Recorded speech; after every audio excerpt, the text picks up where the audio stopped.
you're real enthusiastic about after your second win in a row. Second commanding win in a row, to be exact. And fam, I really don't understand. When I look at the defense, I kind of expect the offense to look like what they look like. The defense is playing some really good football. People aren't just scoring a lot of points on the 49ers defense for a number of reasons. And the secondary is just really, but you know what? If you take a really good look at the frontline defense, what they lack in sacks, they're definitely putting a lot of pressure on quarterbacks. And we've seen a similar thing 2 weeks in a row. I'm thinking there's a lot of difference between Jared Goff and the failing Cam Newton, but they look they kind of look similar. It's kind of hard to put your finger on it, but the coverage is causing a lot of problems, and we're seeing the same thing. And I talked about this last week. I said, you notice, even though our guys are not grabbing the quarterback is still standing there looking downfield, looking downfield, looking downfield. He's still trying to find somebody open. Our guys are all over it. And Fred Warner, we talked about it yesterday. Fred Warner is every bit as tough in coverage as he is nailing these guys trying to run past him.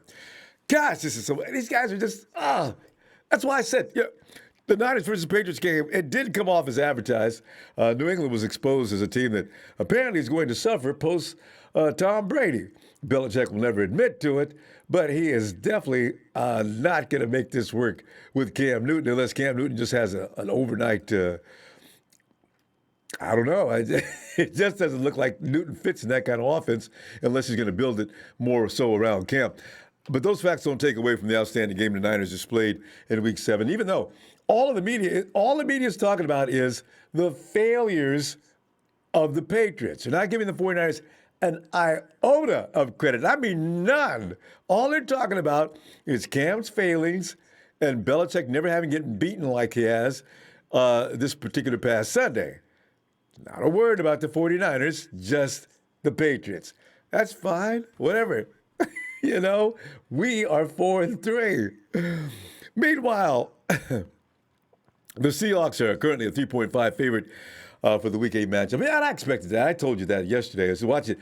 The Seahawks get, I said, somewhere between 3 and 5 points or more, depending upon how ridiculous they feel. So, this is good. Maybe the 49ers should not have any kind of don't be favored.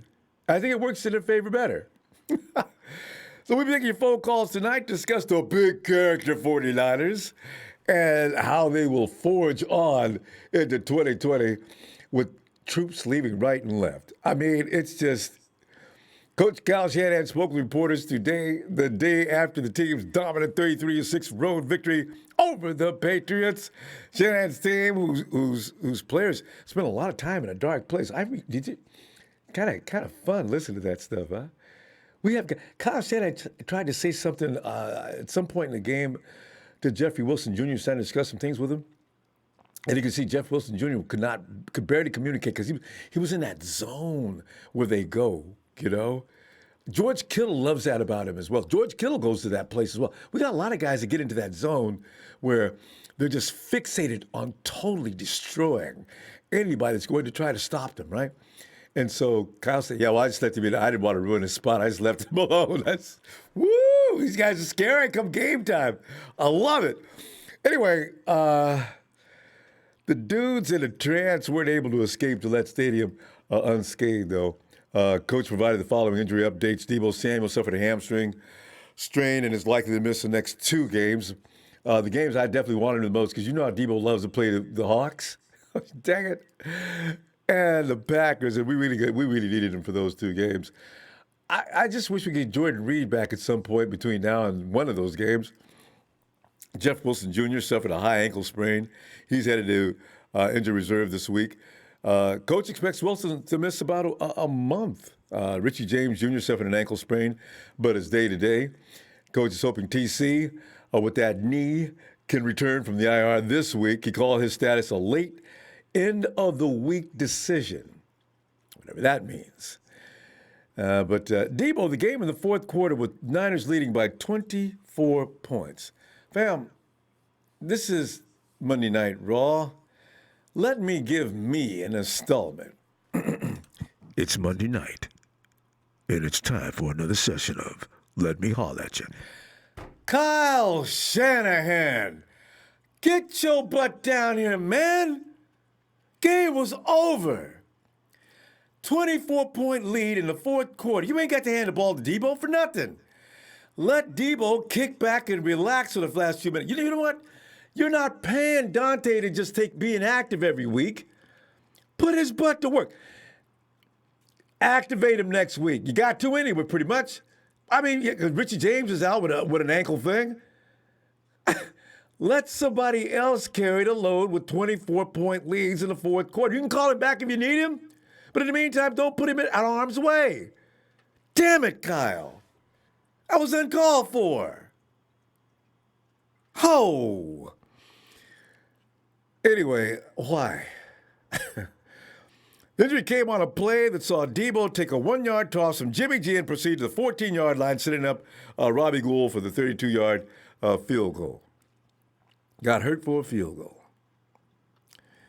Deebo finished the game with 5 catches and 65 yards and 3 carries for 7 yards. You know, the thing is, Kyle knows our guys have only one speed when they play, and that's balls to the wall. Hell-bent on nothing but succeeding through the fires of hell and damnation. And I'm telling you, man, that's the only way these guys, that dark place they go to it, they come out of there kind of crazy. So they don't care if it's fourth quarter, we're up by 70 points. They're going to still go hardcore. You got to pull it. It's like them Dobermans. You got to pull them back and chain them up to something strong so they can't get away, man. It's too late. That game was secure. Let your second line guys take over, Kyle. When it's over, it's over. Put some guys up there that are actually a little more expendable. Shanahan did say, quote, the physicality our receivers bring to the game, starting with Deebo really helps our offense. We'll miss him when he's out, that's for sure, unquote.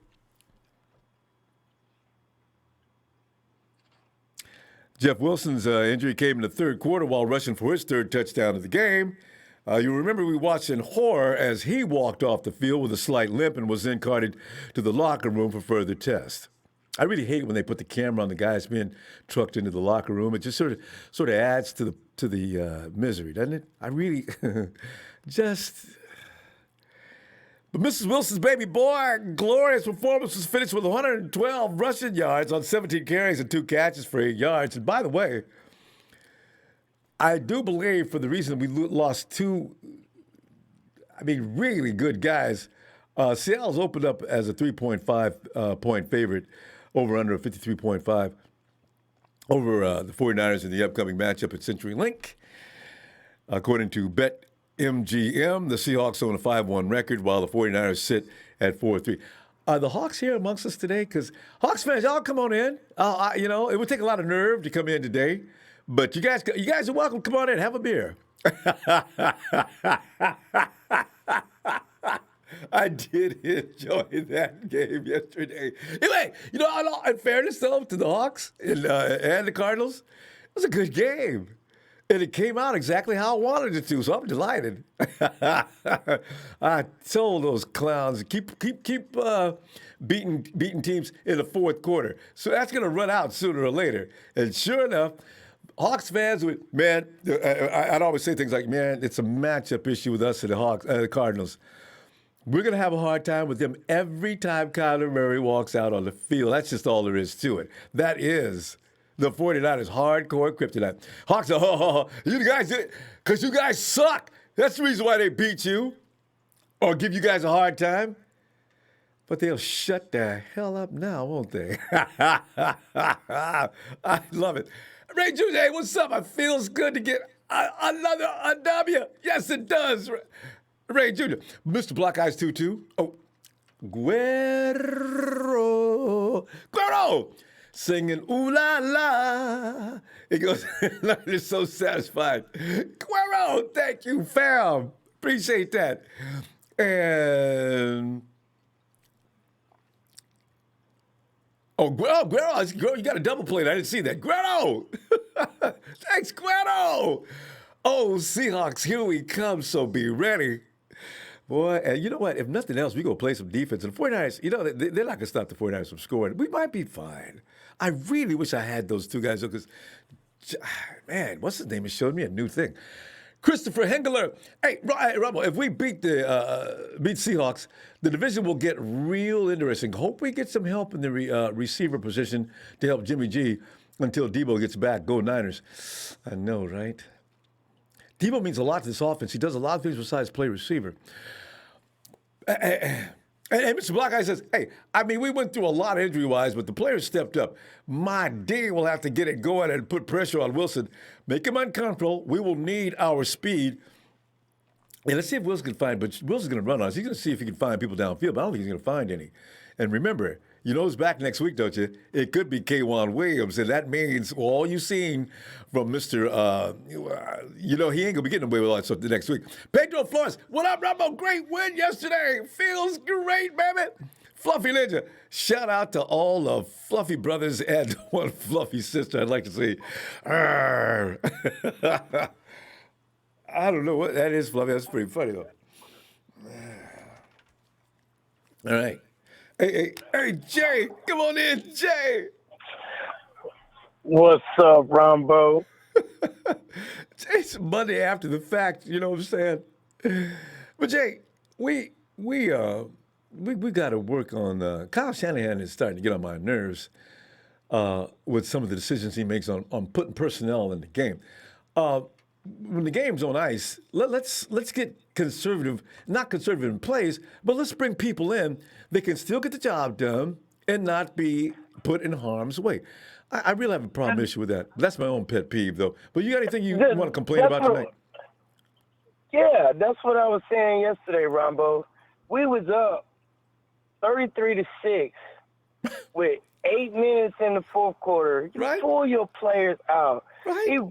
George Kittle was out for a good, 2 or 3 plays. Brought George Kittle back. I'm like, man, you need to put Ross Dwelly in, take Jimmy out, put Nick, let them, get some experience and cleanup time. Throw the ball to Kendrick. Yes. Yeah, that's what I'm saying. Have Kendrick Bourne, but not your star players, man. You know what I'm saying? And I was screaming at the TV, Kyle, take these players out, please. We don't need no more injuries. And just give it to Hasty and run the clock out, Kyle. What are you doing? Right. That's just everybody know that. That's just that is. Hasty was grinding out first downs right and left when you too. When you blowing somebody out, you take your starters out. You put the players on, that don't really play. Put them in the game and run the damn ball. Was gonna come back. Yes. Yeah. It was no way New England was gonna come back in the game. That's what I'm saying. And then you end up getting Deebo hamstring pull because you. That's what I'm saying. You blowing them out. Some of the decision Kyle makes you just head scratching, and it pisses me off because Kyle's smarter than that, and he should know situational football. You know what I'm saying? And that's one-on-one. Everybody knows that. Once you're blowing teams out and the other team waving the white flag, take your starters out, put the other players in. We're already dealing with plenty of injuries. Just, you know what I'm saying? They was already over with, and I did not understand that. And I don't want to take away from the win, but I don't know, man. Sometimes Kyle just makes me want to pull my hair out sometimes. And I ain't even got no fucking hair. That means you're really pissed off. Right. And Jay, maybe he's working on some things he wants to look at, but we've seen Deebo run that play a million times. So that is not the case this time. That was just a really questionable thing to do. And I wonder if any other, if John Lynch brought that up or anything. It was like he was trying to rub it in to Coach Belichick, but it's like, you ain't do that in the Super Bowl. I mean, that's what I'm saying. Like, he make decisions that doesn't make any sense. And it's like, you scratch your head and like, why did he do that? You know what I'm saying? Just, I don't know, man. It just, sometimes Kyle's a good coach, don't get me wrong, but some of the decisions he make is kind of head scratching. And it kind of just we don't need no more injuries. No. You know what I'm saying? If we blowing out Seattle, pull your players out, put in the bench players, let them get some mop-up time, get some experience, let Nick Mullins get his confidence back just in case Jimmy does something happen to Jimmy. He's got his confidence. He can come in, and do his thing. And I just didn't understand that. And Mullins likes to play against the Hawks anyway. So, bring him out. Right. He winning, yeah. That's what I'm saying. But I don't want to talk about that. I want to talk about the good win. It was amazing. I loved it. I loved our energy. We came out there. We were ready to ball. And we did all three phases of the game. We played our tails off with players that people thought we were going to get blown out, get beat. Everybody was picking the Patriots, and we humiliated them on their own field. You know what I'm saying? And that made me so proud to be a Niners fan. And, you know what I'm saying, I just hope we can continue more. You know what I'm saying? This NFC West is a monster. You know what I'm saying? The Rams is blowing out the Bears, and it's crazy how that tells you something about our guys. If the Rams are blowing out the Bears, they didn't blow out nothing last week except their own candle. Exactly. we was putting it on them boys. We was putting it on them boys. You know what I'm saying? That's what I'm saying. Know. If we play our game, Ronbo, we be beating people up. We gotta pull up though, fam. I'll see you Wednesday after the press conference. All right. Yes, sir. Thank you, Ronbo. Appreciate what you do, brother. You have a great night. You too, fam. Hey, Elliot. We haven't talked to Elliot in days. Elliot, come on in, man. What's up, my guy? Oh, Elliot, Ronbo. Man, I'm sitting up here. My head is still. I can still feel it. I got a question. Either give me 5 seconds or go ahead, because I know my time is short. Please just go to the next, because I want to get on my headphones and be able to talk to you clearly. Oh, you want me to come back? Oh, no problem. No problem. Yes, sir. I'm right there with you. The next person. We'll be right back. I'm there. Okay. All right. Okay, thanks. Hey, Big Joe. Come on in, Joe. Joe at the show. Ronbo, what's up, man? Big Joe, I was excited all day yesterday about the game win. I was all excited about the Hawks getting their butt beat. And then I woke up thinking, I got two of my premier players out. Jeff Wilson, I understand him being hurt in his effort, but I do not understand why Deebo had to get hurt for the reasons that I stated earlier about pulling him, knowing when to pull him and when to just let some people sit. Well, the Patriots didn't look like they was going to mount any kind of offensive. Let Deebo take a break. No. He's got Jerick McKinnon sitting over there, and McKinnon is not doing anything particularly all day. Why did you let him play the rest of the game and let JaMychal Hasty, he's doing a wonderful job, let him finish the game, run that clock out. No. It's a jet sweep. Here comes Deebo around the corner. Bam! Oh! See? So I'm still mad about that. Your feelings on that and anything else that's going on in your mind?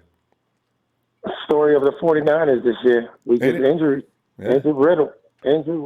Every week. I was hoping we made it out the game without an injury, but we didn't. Almost. But first of all, let's get this out the way. Shout out to you, Ronbo. Thanks, man. Shout out to the Empire. Shout out to all the 49ers fans. Let me borrow your ear just for a minute, because I know you don't want to. I can't talk that long. First of all, I'm proud of the Niners. I'm really proud to be a 49ers fan today. With all the injuries, they fighting. That's all I can ask. Yeah. Win or lose, they fighting. They're fighting for it. And we got a star in the making in this boy Hasty. Yeah. If nobody could see that, I could. Like his vision, his cuts, he runs with anger. I can't remember the last time we had a back that runs with anger like that. Besides, Wilson. All our backs run that speed. Wilson do too, yeah, Wilson does. But I didn't want him to get hurt. But, like I said, every team's going through it. But we fighting through it every phase, and we're going to have to find a way to keep more on the field. Ward and Jaquowski somebody better come back. Somebody better come back. Uh-huh. Because the more it was hitting. They was catching that ball, and he was hitting them. Mm-hmm. And the only negative I got is we got to start taking care of the ball. And McGlinchey, come on. Boy, this is Monday Night Raw material here, boy. Mike McGlinchey, boy. You got to understand one thing. McGlinchey from Philly. I'm from Philly. So I can talk to you, McGlinchey. You know how we do in Philadelphia now. Bring your damn lunchbox and get busy, man. Stop it. Blue collar. Yes. Seriously, stop it, man. He blocking, getting pushed in the backfield. Look at the film. My coach always says, film don't lie. Look at the film. But anyway, Seattle lost, and this is the first time. I mean, you always got to be worried about Russell Wilson, but we're going to win this game. Yeah. We're going to win this defensively and offensively and special teams. All three phases for the 49ers the last 2 weeks are playing lights out. So shout out to everybody that's 1-8. C-Quacks, you up next. So, Ronbo, let them know all week. We coming for them. That was just a sign of the time. And we're going to handle the Cardinals. Everybody, when we get to that. But right now it's about Seattle. It's about Seattle. And we're going to beat Seattle. You heard it first. And we about due to blow them out. Because remember the last quarterback in 8 years that went up there, his name is Jimmy Garoppolo. That's right. And they're playing worse defense this year, Big Joe, than they did last year. So you see, this is why I've always told people, man, the Hawks are fakes. They're out there beating people 37-34 and lost last night to that score for a change. I'm saying, I knew that was going to play out. You can't not play no defense all game long. But I got to say one thing about the Hawks. They struggled with Dallas. Yeah. Well, the Patriots. They allowed the Patriots to nearly beat them. So I said, them near misses. Okay, keep it up. And Minnesota. Yeah. So, every game, actually. Every game. They always got to get lucky. But the refs going to help them out up there. They like to hold us up there. But I don't even think it's going to be – I don't think we're going to be good. We're going to be good. This shouldn't even be worrying you. We ready. This is going to be a statement game to the rest of the league that, okay, we wrote the 49ers off too quick. This is going to be a statement game. Would be nice, especially in the clink. Enjoy your night. Enjoy the win. Everybody, keep it up. Let's go. 49ers for life, baby. There you go. Big Joe. Good stuff, fam. Yes, I'll see you Wednesday if you get a chance. All right. You too. You know it. All right. Night, fam. All right. Let's roll on back to Elliot and see if he's ready to roll.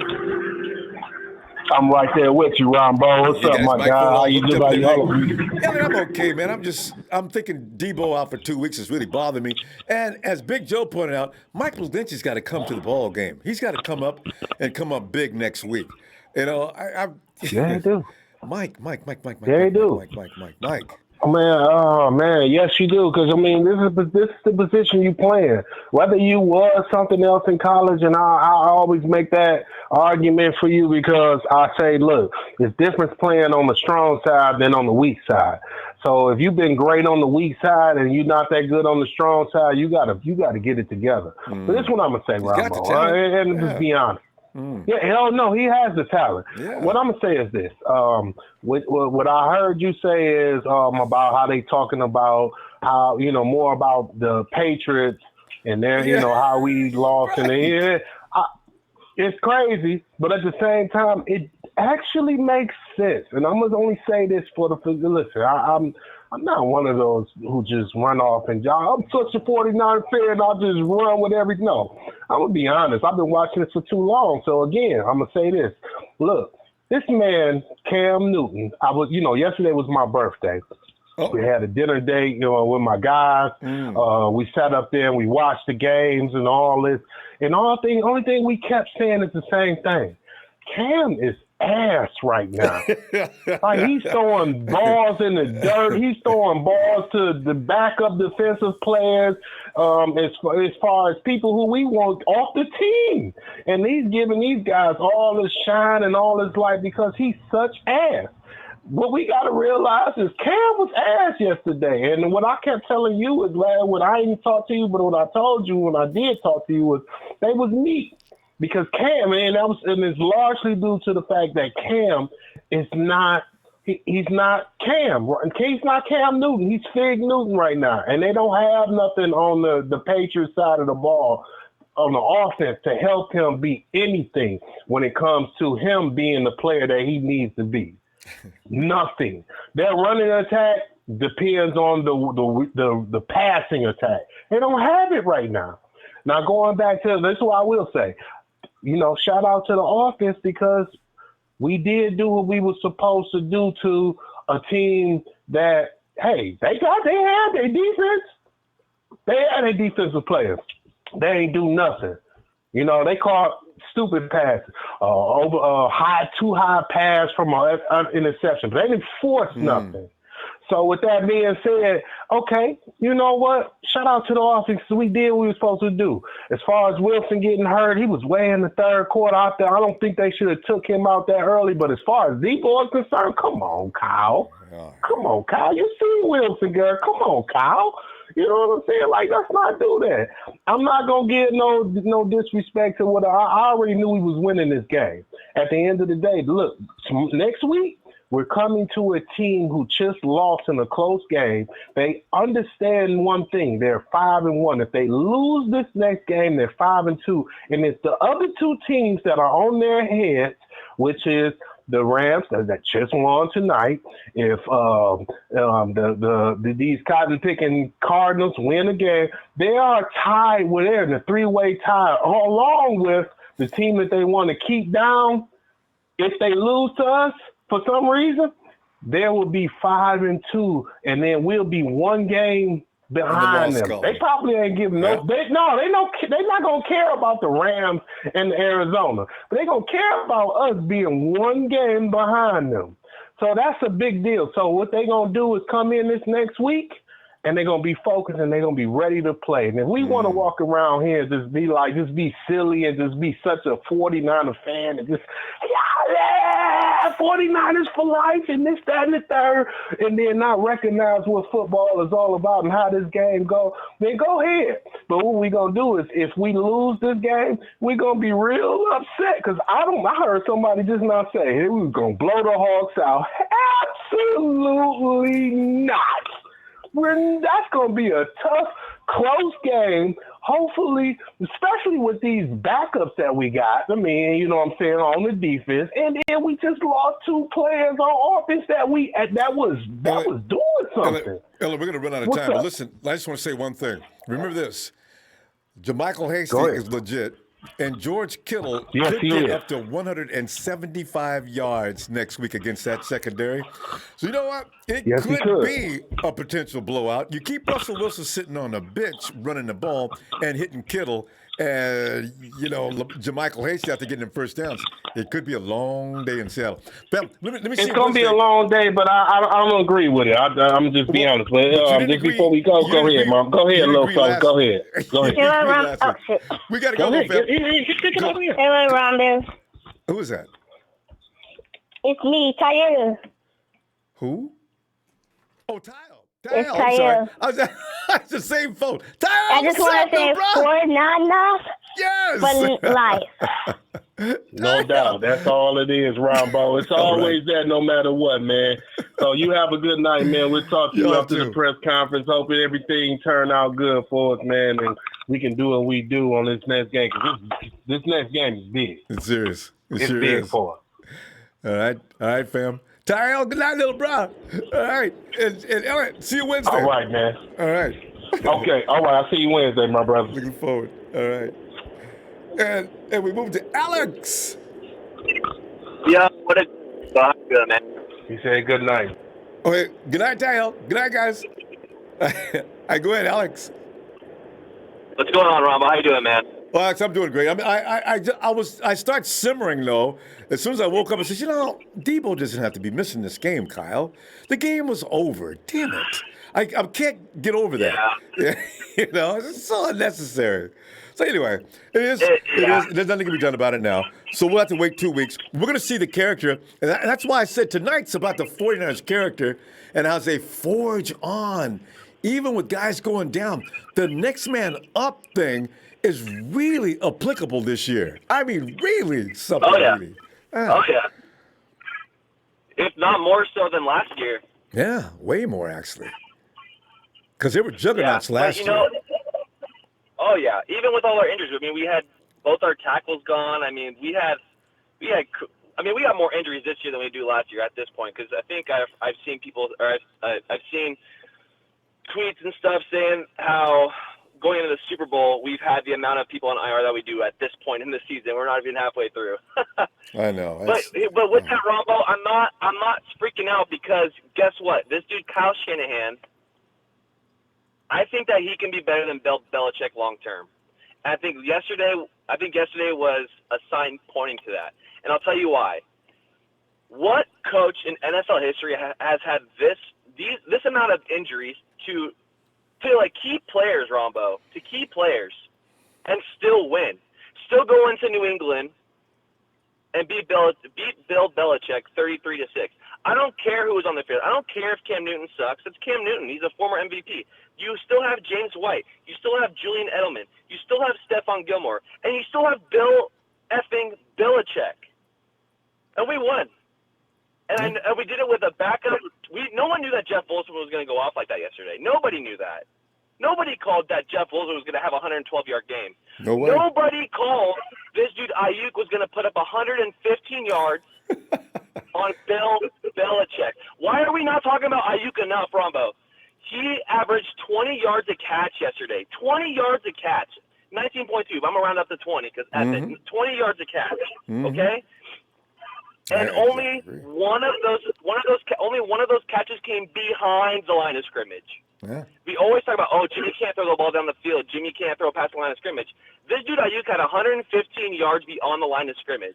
We're gonna be okay. We still have Juszczyk, so guess what? Our running game is still gonna be there. We still have JaMychal Hasty. He's eating people up, Ronbo. We still have George Kittle. No one's gonna beat George Kittle. We still have Kyle effing Shanahan. He's gonna find a way for us to move the rock. I know losing Deebo sucks ass. Like, that totally sucks. And thankfully it's only 2 weeks. But this is where our offense is still going to be potent because of Kyle Shanahan and because of this offensive line. Our offensive line is bullying people, Ronbo. All of a sudden. People off the ball. Alex, I want one question about that. Why is it a coincidence that as Grasu comes into that lineup, that all of a sudden we're sort of beating people up on that on that line? I don't know. Where's that coming from? I don't know, man. But guess what? Kyle Shanahan is the one that is not only scheming people up, but he is maybe through Kittle, maybe through his captains, he is inspiring these players to play for him, and that is the key to Shanahan. We all praise his wizardry, but the key to Kyle Shanahan's success is his ability to inspire his players to play for him. That's the key right there.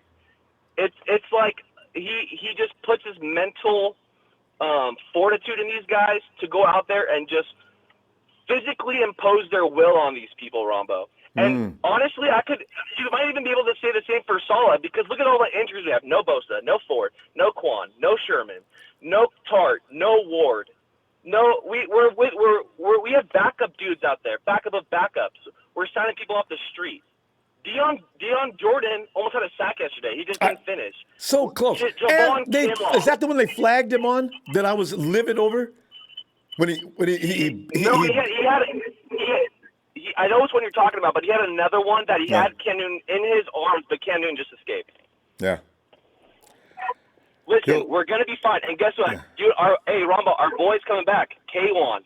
K1 is going to shut down Lockett. He saw him have 200 yards last night.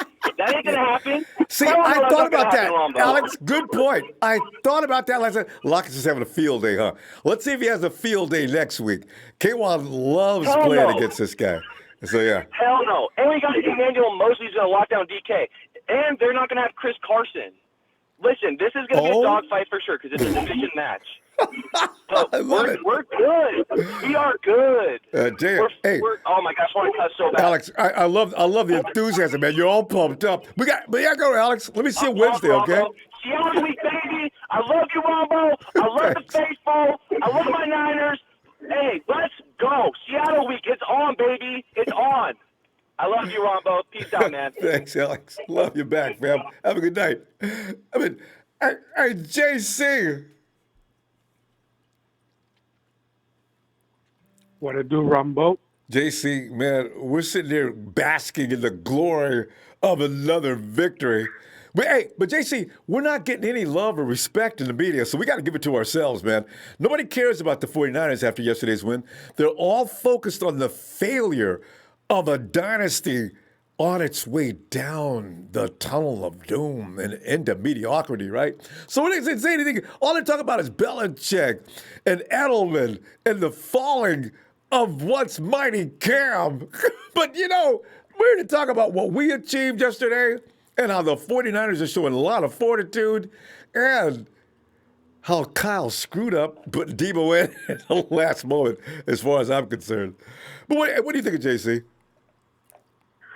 You know what, Rumble? I like this that we're being looked at as the underdogs because I think that's really the guys are really feeding off of it and they're really going out there like the caller said, before me. These players are banging out. I mean, they don't care who's out there, who's in front of them. They're just hitting people, and that's good to see. So I'm just enjoying that part. Meeting Hasty. Hasty coming in the season, nobody knew who he was, but now he's showing up and he's good. Putting in some work. So I'm just happy to see that. He's exciting to watch. I can't wait till next week. Every time he gets the ball, it's a moment to get ready for. You know what I mean? As soon as they get the ball, oh, here he comes. And I love Jeffrey Wilson yesterday because I know when he gets the ball, it's like Wilson says, it's me against y'all. And he comes in there like a raging bull. But hasty, style, glitz, moves. Look at this. He's going to break one next week. I'm telling you, the Seahawks got issues. He may bust one on them. But I have a question for you, Ronbo, and I know you're not going to like the question, but who would you rather have on your team, Patrick Willis or Warner? JC, it's not that I don't like the question. I'm a big Willis fan, and I can't answer that question. I'm getting ready to tell you. Willis is a god, but the thing is, Fred Warner. It's the time. It's this particular period, this particular brand of football that the NFL has evolved to. Willis could probably play in this generation of football as well. But I love what Warner's doing. That lateral pursuit, his ability to cover, his instincts. In this 4-3, man, I don't know. Willis, I'd love to see him in a 4-3, but Fred, he is the king of the throne right now. I can't answer this question. Yeah, that's me, bro. Anybody in the chat, take that question and put your answer down. I just don't know how to answer that. But good question, JC. All right, my man. Well, I know you got a lot of people calling and just wanted to bring that up to you. I'm just going back and forth on that question. Can't even answer it, but have a good night, my man. It's tough. Hey, JC, good stuff, man. Look forward to hearing from you again. Be back Wednesday. All right. All right, boss. See you soon. Yeah. In fact, I went last few weeks ago. I said, it's time to put Fred in the same elite category with Bowman, Willis, and others that we've had down through the years. Hey, Brandon. Long time no see, Ronbo. Hey, Brandon, man, it's like, it's the day after 2 wins in a row, and we thought the 49ers were going to be handicapped by these injuries. They seem to be getting more ferocious with every time they lose a player. You know what I mean? Brandon, I don't know. That game yesterday was a masterpiece, but everybody thinks it was the Patriots' fault. But I wonder if the Patriots were playing anybody else, would they have only scored 6 points? Because, Cam was just freaked out by that coverage. And the 49ers offense was ready to roll. What do you think? Well, Ronbo, I'm going to say it like this. I said we was going to beat the Patriots. I said that like before season started, first and foremost, because, Belichick is the guy. And, like Steve Nate said, it was, they lost because, they can have 9 guys out in COVID. Where they opt out during the season for COVID. You had Cam 55 still, And they played bad. They played bad. We took advantage of it like we supposed Mhm. to. You understand? And and we ran through them. And like I said, we took advantage of it. I think Jimmy played. Jimmy's starting to get back to the steps. You understand what I'm saying? And that's Mhm. how we're supposed to. But we got these Hawks next week, and we can really use this win.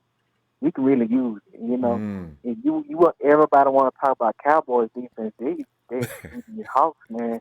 These guys giving up dang near 400, 500 yards Every week. a game, every week. And you know what I'm saying? You choked that. That was a choke game against Cardinals. Now they messed that up. But But you know what? Rumble, we They can should have use this lost in the win. first place. Remember, Gonzalez missed that field goal, just like we did last year. The only reason the Hawks, we didn't sweep them last year is because the boy missed the field goal. See, people make mistake. Hey, well, we beat y'all one out of 2 games. No, you got blessed 1 out of 2 games, like you almost did yesterday. you Same thing know? with the Ravens. It was the same thing with the Ravens last year. We missed the field goal. But you know what I'm saying? But Rumble, we can use this win next week. We really do. Yeah. And we after that we probably gonna have to allow the Pack. I think we play the Rams after them. Rams or No, Packers after them. no, we play the Hawks. Yeah, So yeah, you're right. I mean, I'm so sorry, Packers. You're right. It's Seahawks, Packers. Yeah, back to back.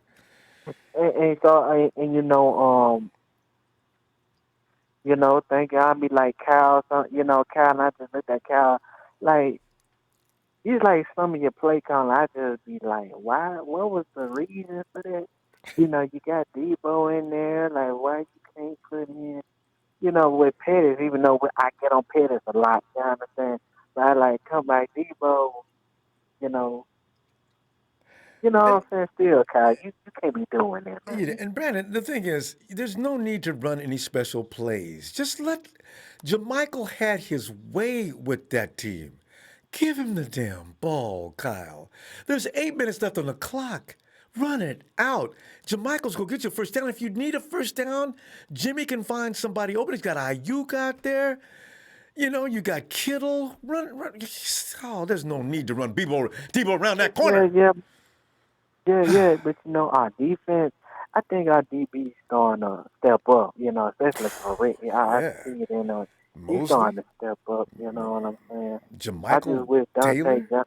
I just, you know, Yeah, I just wish Dante Jones would just get his head around. Like, come on, man, you better than me. Him and Witherspoon. You understand? I just wish those guys step up. You understand? But Rumble, we need this win next week. It would help. Yeah. And later on, we got the division game. You know what I'm saying? We play a home court team. So we really can use that to help us go on, like, before. I think bye week going to help us.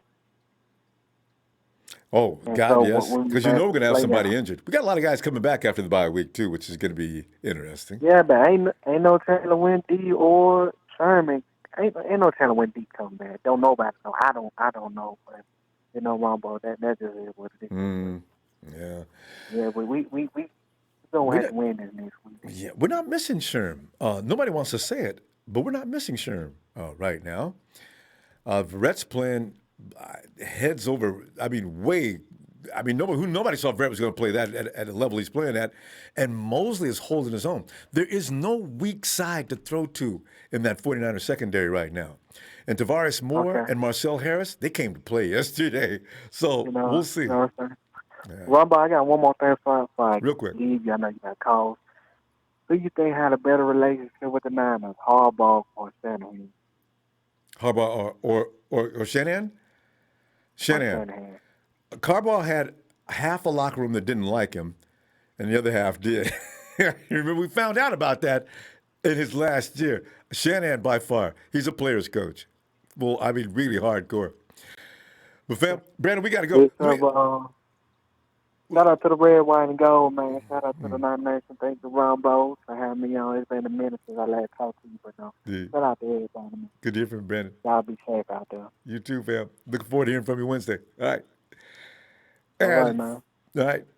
And 49 Brian, thanks for the contribution, fam. Please do your Trent Baalke on playing Carlos Hyde as a sea turkey this weekend. Let me think about that for a second. The thing is, I drafted Carlos Hyde because of the fact that Frank Gore, I saw him going down a path where he might be about to wind up his career. Now, to see him be on actually 6 teams since he left San Francisco is really a bit confusing for me. And I don't know if it's a misjudgment by GMs or the fact that Carlos, who had a 100-yard or 1,000-yard season last year, should be mistreated in such a fashion. So my hat's off to Carlos, and I'm not going to say that I regret that decision. Carlos Hyde is a good football player. Shut up, Trent. Shut up. Hey, Krusty.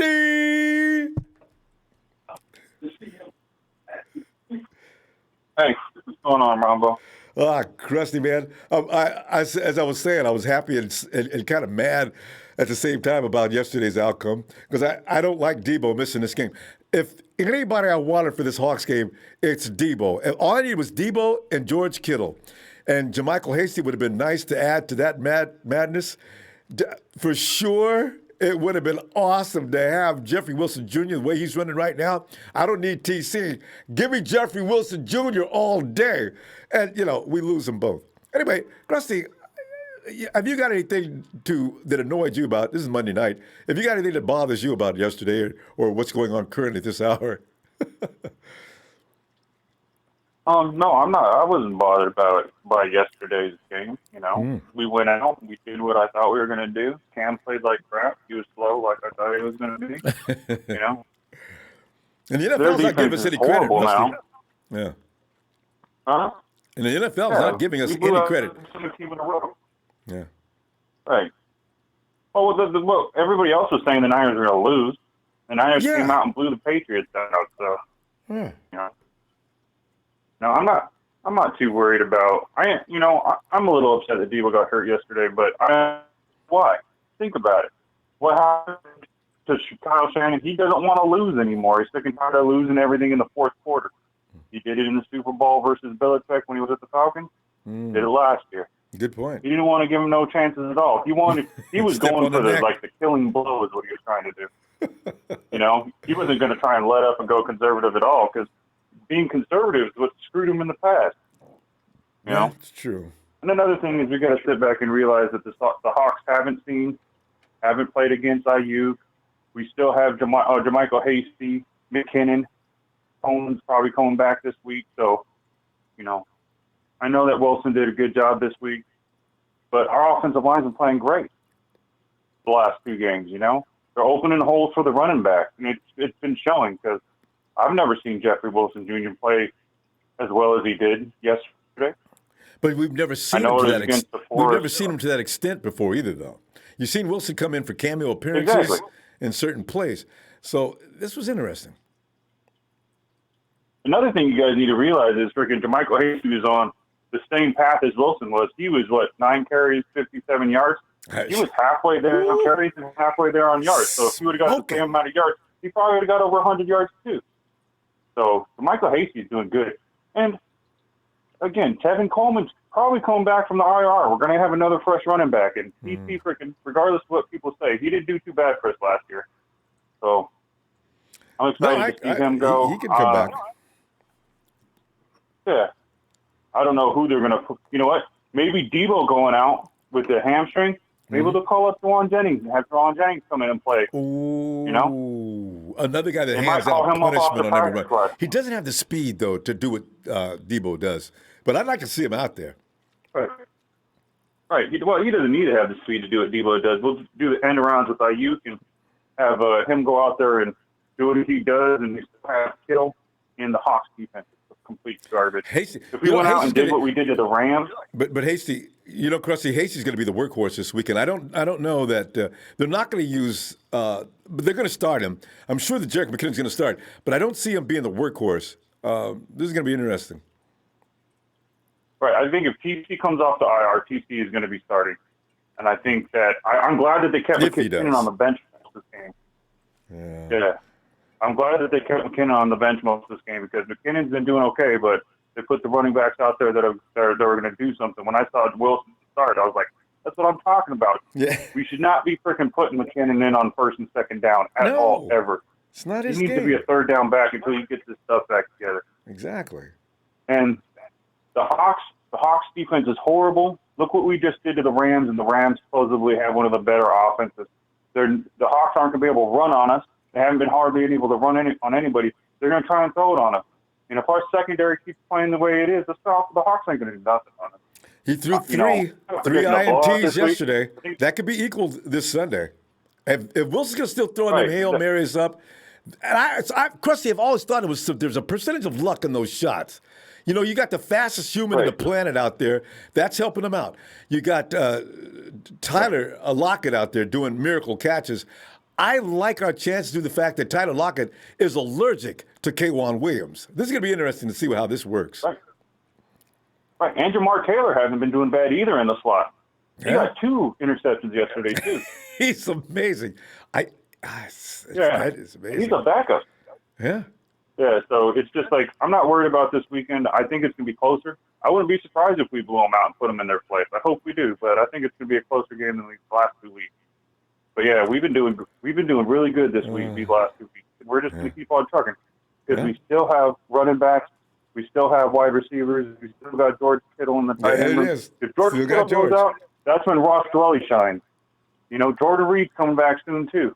Gotta be soon. I understand Deebo's a loss. Yeah, Deebo's a loss. 2 weeks. He's going to be back, and so is everybody else. Krusty? After the bye week, we're going to have Mostert, we're going to have everybody, and we'll be ready to truck right on into the post. Just got to stay above water between now and then. Yeah. Krusty, we got to go. I'll see you Wednesday, okay? All right. All right, fam. Yep, I'll see you guys Wednesday. Good night, man. Night. And Timothy Hassett. Hey, Robert, are we toast? How much more can we take? Timothy, I would have asked this question like 2 or 3 weeks ago. Apparently not. The 49ers, as I say, the theme tonight is, what kind of character does this team have? They get knocked down and beat up, and they come back out swinging harder than they were before. Warren, come on in. Thanks for that contribution, Timothy. What's that? Warren, man, a long time no hear from you, fam. Good to hear from you.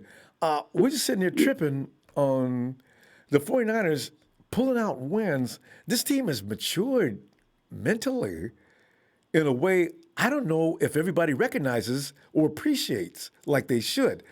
The 49ers have lost some seriously high-level talents, and they're still out there fighting their butt off, Warren. I'm proud of them. What are you thinking? I give the coach a shout out, you know what I'm saying, for them adapting to that personality. You know what I'm saying? It's all about adapting. And I think they adapted real good to that personality, and even Jimmy G, quick releases out the back, coming out quicker. Don't try to throw the ball downfield, just quick releases, making sure that the ball get out on time. Get it to the playmakers. You know, let them do their thing. Yeah, I have no problem with that. Let them do it too. Because you know, Warren, a lot of people, they just can't stand it. Oh, if Jimmy G didn't have this guy, and he didn't have this guy, and this guy, he wouldn't be nothing. I said, you guys need to know, Jimmy G is playing, Kyle Shanahan uses 11 men on offense. He doesn't insist upon one man carrying the offense. That's how you get your butt whooped. 11 against 11 makes it now a fair fight. Jimmy, get that ball to the guys that can do damage. I love it. Yeah, Jimmy G, he's doing good, but, you know what I'm saying, he got to play to his strength. And his strength is quick release, drop back, make sure the wide receiver right there open. He right there. You're going to get it. So keep those been off mistakes. a little bit, but and make those mistakes. You got to get his confidence back up. Yeah, and stop sailing that ball. Once a week, every week, Jimmy has one pass sail. Every game, I've counted. I said, Jimmy, once every game, you got to do that. Why? So that's the thing he's got to get worked out. That pass he shot over George Kittle's head, what was that? Oh. So, you know, and I'm his biggest defender. So if it makes me mad, I know it makes his critics must hate it. So, you know. He'll be all right. I'm a Jimmy G fan. I ain't gonna lie about that. I like Jimmy G. Right. Sometimes, you know, your brain for it, you know what I'm saying? Get out of the way. Yeah, that happens. Glad we had defense is straight, secondary. Playing man, we holding it down. Jason Verrett. I didn't expect him to play this great, Right. but I'm talking my word. But he's doing good. I tell you, I didn't know he was. I heard he was good. I know he's a Pro Bowler, but now I understand a little better now watching him work. Jason Verrett, my God! And Warren, did you notice how he plays? He plays off because he can trust his own speed and reflexes. He lets the receiver think he's got the ball. And then he's going to time that. He's going to get better as the season goes along. He's still out of shape to some degree. He ain't all the way back. He's going to time that soon where he's going to pick that off probably the majority of the time. That is amazing to watch him work. Oh, yeah. Even Mosley. I like Mosley on the other side. I think they're going to be our two cornerbacks for next year. Shoot, linebackers shoot straight. Shoot. Yeah. It's just we ain't getting pressure. I think right now when we're playing these running quarterbacks, not you have a good time, have a pressure, just, sustain the line, make sure they're in the pocket, and get that good pass rush come up straight. And next, the quarterback did about 15 yards, Tell you, it's and that defensive line, even though they're not getting sacks, the quarterback knows after he looks around for a minute or so, he knows that's it. Time is up. Here they come. Because they'll get there. I've seen him run past the quarterback a few times. He was right there. Couldn't put the brake on. Quarterback steps up in the pocket and leaves our guys behind him. Now he gets rid of the ball. They got to fix that. I don't know, then it'll be better. Yeah, it's so close. But I think we'll be Seahawks. The head should be on the platter after this game. Can't stand them Seahawks. See birds, see chickens, however you call it. You and me both. Especially if they won't have a shootout. And it seems that's what they do every week. They love them shootouts. Okay, y'all want a shootout? Let's see who wins this shootout again. Because that's not going to work every week. It didn't work this week. Hey, Warren. Warren, I see you Wednesday if you get a chance, fam. All right. One thing for sure, Ronbo. I looked at the head of the schedule. Ain't too many teams that got good defenses on our schedule, so we should be good. I know, right? If we really look at the schedule. So funny. I love it. All right, Warren. I'll talk to you Wednesday. Hopefully you get a chance, all right? All right. Hey, night, fam. 09 for life. Yeah. There's my dude born out of Louisiana, the great state of Louisiana. Hey, Desmond. Going on, Ronbo? Desmond, man, I was sitting there reflecting on what happened yesterday, and as I say, after I got down off my high, I said, Kyle, Deebo could still be playing next week. So I'm trying to get over that. And also, the media is reflecting on the failures of the Patriots way more than it's saying anything about the 49ers. That was a good game by the Niners. Right. Ain't getting no love. Okay, that's fine. But what are you thinking? Well, they can keep the media, they're biased against us anyway, so they can keep talking about those other teams, Dallas and New England and everything. We're going to live right here in these weeds, and we're going to do our thing. So, I like that. I think we play better. I think we play better with the underdog mentality anyway. But looks like it. Everyone is downplaying New England with Cam Newton and everything like that. Cam Newton played like trash, but the thing that was holding New England up was their defense, especially their pass defense. That is a good defensive team, and we took them apart yesterday. Shanahan did a great job of game planning for them, especially with that particular team. Having putting different defensive fronts up there. Sometimes they come out in the 4-3. Sometimes they're got a 5-man line, and I feel like our backup center and Jimmy did a good job of identifying those different lineups and making sure everybody is in the right position. Is, accountable for their man because at first, it seemed like our offensive and defensive lines, they weren't in sync. Now, I think, especially with with our tackles now, I think we're on the right track. I think Trent Williams is finally getting a good grasp of the playbook and where he's supposed to be and what he's supposed to do. So I believe we have even though Deebo is going to be out of the game, I think we got a great chance against the Hawks. I watched the game last night with them and the Cardinals, and that defense is they could be had, especially in the run game. So if we can keep possession of the ball and take the ball out of that little midget's hands, we'll have a good chance. We'll have a good chance. Well, that's the way it's supposed to be. Keep him seated as much as you can. And when he goes out there and throwing them Hail Marys, it looks like every time Wilson goes up, because those balls fall right into the receiver's hands, I always say, that's an amazing pass. I give him credit for it. Wilson is a deep ball passer. He's got to be the best in the league. But still, that ball stays up there for like 30 minutes. I said, I don't know. When I played, if Wilson would have thrown one of them big rainbows up, he would get away with it once. But I would have been ready for that next time. I'm hoping K1 be back for Lockett. He does a great job against Lockett in the slot.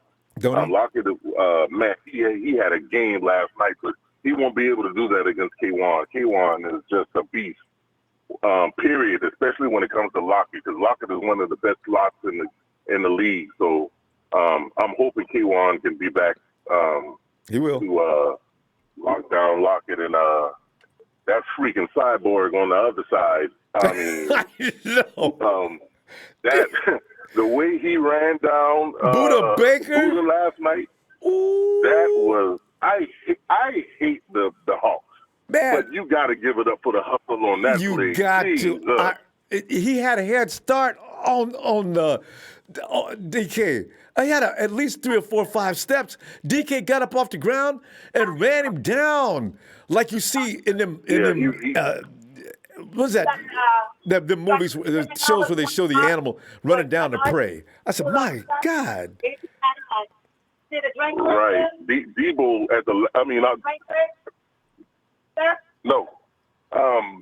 Buddha at the last minute was looking on his right side. I think he was like, "Oh shit!" Like, who's I'm this? supposed to be alone. And, but DK is a beast. But Mosley does a good job against him also. So we have a great chance of winning this game come next week. We can get some reinforcements, and we should be fine going ahead. Mm-hmm. Don't be surprised to see Verrett. We should be fine going.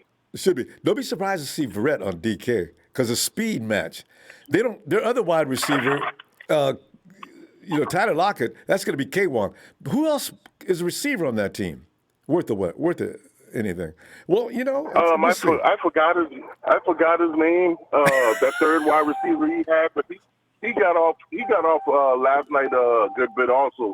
And they were using them in the same manner that we do our play action, and we have a wide receiver that flips underneath the formation out into the flat, and he was getting his plays like that. But we'll be able to.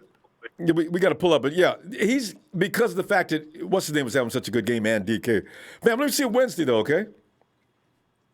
All right, no problem. Shout out to the Empire. Y'all. All right, fam. Have a good night. Hey, Big Steve.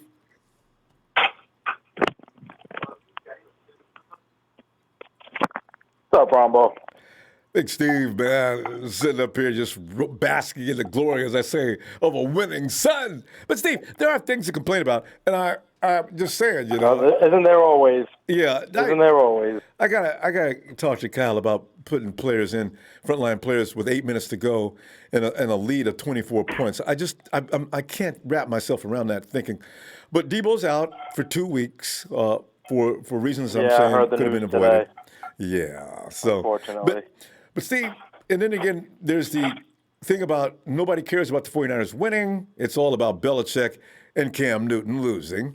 And the Dallas Cowboys going down the tubes. But we're not getting any love. So we're giving each other love tonight. Yeah.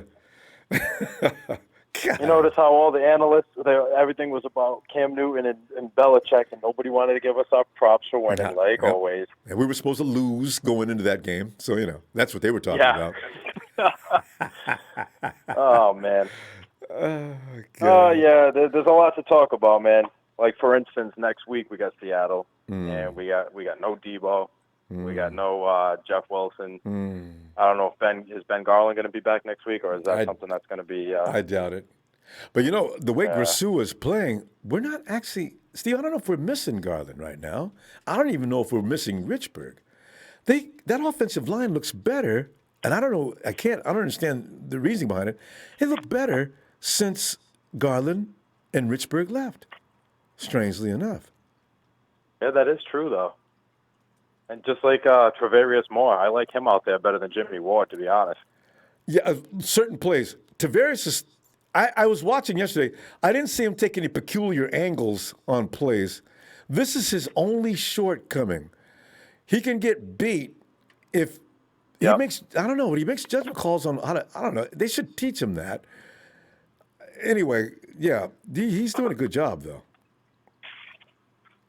And he hits hard. The question is, Ronbo, what are we going to do next week against Seattle, where we don't have the guys we need, and they're playing strong. They don't really have anybody they're missing. And they're going to see these jet sweep plays coming. They're a well coached team. So can we rely on Jimmy? Is the question. Big Steve, with confidence, because they're going to stop the run game. No, they're not, Steve. Steve, you know what the Seattle defensive. You know about the defense in Seattle, right? They don't stop anything. Okay, we will be able to run as much as we like. They can't stop Kittle. They for sure can't stop Ayuk. And as far as Jimmy goes, his release is looking like hair trigger fast. They're not going to stop that. And the offensive line is doing a lot better. He did throw those couple picks, though, yesterday. Yeah, but the one was just a throwaway. May as well have been a punt. They just went deep downfield. I know. That one ball that sailed on him, though, that's what I'm talking about. He does every week, one throw like that. Otherwise, he was sharp. But that one throw each and every week sails on him, and that resulted in the NINT. I said, what? Oh, Jimmy, you were looking good all game long, and suddenly there that one pass goes. So he's got to get a grip on that. Always that one pass. And you know what, though? Here's what I think. I want to give my props also to Kyle Shanahan, though, most of all, because like you guys were just talking about, no matter how many guys go down, we just keep fighting. And there's a winning culture in that locker room. And Shanahan, he put that lucky hat on, man, and he's been wearing that damn hat. And he's been putting these guys to work. But I almost went and bought the damn hat yesterday. Said, that lucky hat, man, don't take that off, Shanahan. But Shanahan, that was all him yesterday. I mean, the guys did their work, but he makes Jimmy look better than he is. And not to say anything bad about Jimmy, because he's got a lot of talent, but I don't feel like they're developing him enough as a quarterback. And I was just talking to my buddy about this today. He's a Niners fan. He agrees because they protect him and they give him a lot of these like shovel passes to the running backs and jet sweep passes, 5-yard passes. There was that one nice pass to Ayuk, but give him more opportunities like that, develop him more so that he doesn't make these mistakes, or he ends up in some games looking like he's nervous, or he doesn't know what to do, or he's not making his reads right. Yeah, he said, and Jimmy, he needs to put 5 or 6 weeks in a row together. Hopefully, he doesn't go down anytime between now and the end of the season. He's progressively looking better to me. I understand why people are still nervous about him. Some people think every time he gets ready to pass, they go into this freak out. I think he doesn't. To me, he doesn't look that bad. What Shanahan's designed is something that's going to adapt to the offensive line situation as we have it right now, the lack of certain players on the field and things like that. So he's working with what he has. So you don't want to go through the same offensive scheme that you would go through if you had both Kittle and Jordan Reed on the field, if Deebo's on the field, if Ayuk's on the field, if Weston Richburg's in the game. There's things you got to work around to make sure things are kind of safe and solid out there. That I understand as well, though. Because if he had his full weaponry out there, you'd see what you saw against the Saints last year, or what you saw against the Cardinals last year, and things like that.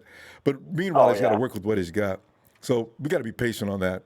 At least try to be. Jordan Reed coming back next week against Seattle. We could use it. Nobody. 2 weeks, 3 weeks. No, maybe. not yet. No. Oh, jeez. Still, huh? Yeah, we'll see. But hey, Big Steve, we got to go, though, fam. We're going to keep things moving. I got to move fast tonight. So I'm going to see you Wednesday if you get a chance, all right? No doubt. Right. Shout out Ronbo Sports. Shout out Niners fam. I'll be back. What are you on, Wednesday? Wednesday. Yeah, be looking for you. All right, man. All right, fam. All right, Ronbo. Have a good night, brother. You too, Steve. Night. And we go to Ellis. Ellis.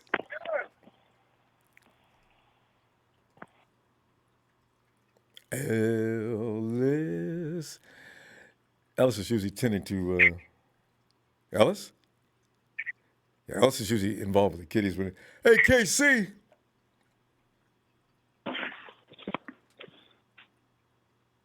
Yeah, what's up, Ronbo? KC, man, we're just looking at what happened yesterday, man, that game. And as I already put out my pet peeve, it's Monday night. If anybody got any grievances, this is the night to complain. My only complaint is, first, why leave Deebo in there that late in the game with a 24-point lead, running those kind of plays, when you got JaMychal Hasty having a field day out there, let him run out the clock? And also, the media spin on what happened yesterday, saying nothing more about the 49ers other than the Patriots stink. Okay, but they were playing what team? You know what I mean? It's a silly gripe, but I'm not used to it yet. It's Steve, but JC, go ahead, man. Okay, well, yeah, as far as the Deebo being left in the game, the Niners haven't really scored too much in the second half this year. So I think Kyle probably wants to show he can score a fourth quarter touchdown. Mm-hmm. That's really all I can think of, and that he is playing against the Patriots, and so I don't know. But, I mean, they didn't look like the Patriots yesterday. Niners ran out of town, basically. So, had the whole game, I mean, they beat them like they beat the Giants. Like, it makes me wonder, like, were those first 5 weeks a mirage? And I think they were. I think because in week one, with no Deebo, no Ayuk, that was huge. We didn't really know how much of a role Ayuk is going to play this year. And then in week two, they lose Bosa. So, we kind of been waiting for this stretch here to find out what the Niners are made of. And now they're building that give me 1 second, Ronbo. Casey. So yeah, now they're kind of building that mentality of never say die. And, I think if they do have another big slugfest here, like with the Packers or with the Saints, they could get hot at the right time. Yeah. And you mean last year? Yeah. Okay. Yeah. So, I mean, they need to just God, that injury to Jeff Wilson really got me, man. Oh, Deebo too. The poor both guy, of them, man. Oh, they were both doing such a great job. Yeah. And Jeff is on like a minimum contract or whatnot, and I mean, it was his first start. I mean, it's crazy what's happening to this team right now, Ronbo. It's a cruel game, but it really is. And if they can kind of transmute that energy and keep it rolling, if they get hot at the right time, I mean, what they did yesterday was really special. That the Patriots really needed that game. And in their it's place. kind of crazy to think that, it's just it's kind of crazy to think that when they beat the Patriots 33-6, that it gets, that it's kind of no big deal to the NFL, but like that was a huge game. So they made a big deal though, because they're picking on the Patriots like it's really vicious. I mean, Cam Newton's getting just torn down. Oh, they're working. Yeah, the whole game. I mean. And he looked like he looked sad actually on the sideline. Like, I mean, he looks like he's helpless, struggling mentally. But he doesn't fit. I don't know. That I mean, it could be 13-3, Ronbo. It could be. Can you imagine?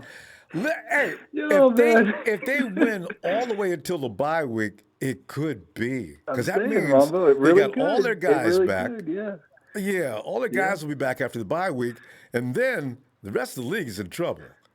because the confidence level and the talent will match. Ronbo, there's some tiny things that happen, and I go, you know what, this may happen. And yesterday, hearing you talk about that tuna sandwich and watching the Cardinals win, man, I think the Niners could. I think the Niners could take over the NFC West right now, man. So we'll just be eating tuna sandwiches like it's no big deal, like it's the team we know. But I mean, it's the Cardinals are still there, man. KC, man. That team bothers me, man. Yeah. I don't like playing them. Okay, you know what? Maybe next time we'll be a little more prepared for that team. Jesus Christ. They got a good roster, though. I'm not too sure about their head coach, but they got a good roster. He made some strange calls yesterday. They got lucky because Kingsbury almost ran that clock out in the fourth quarter. What are you doing, Iced Cliff? his own kicker. Why are you running the ball? Yeah. Yeah, we'll see what happens. All right, Casey. We'll see you Wednesday then, huh?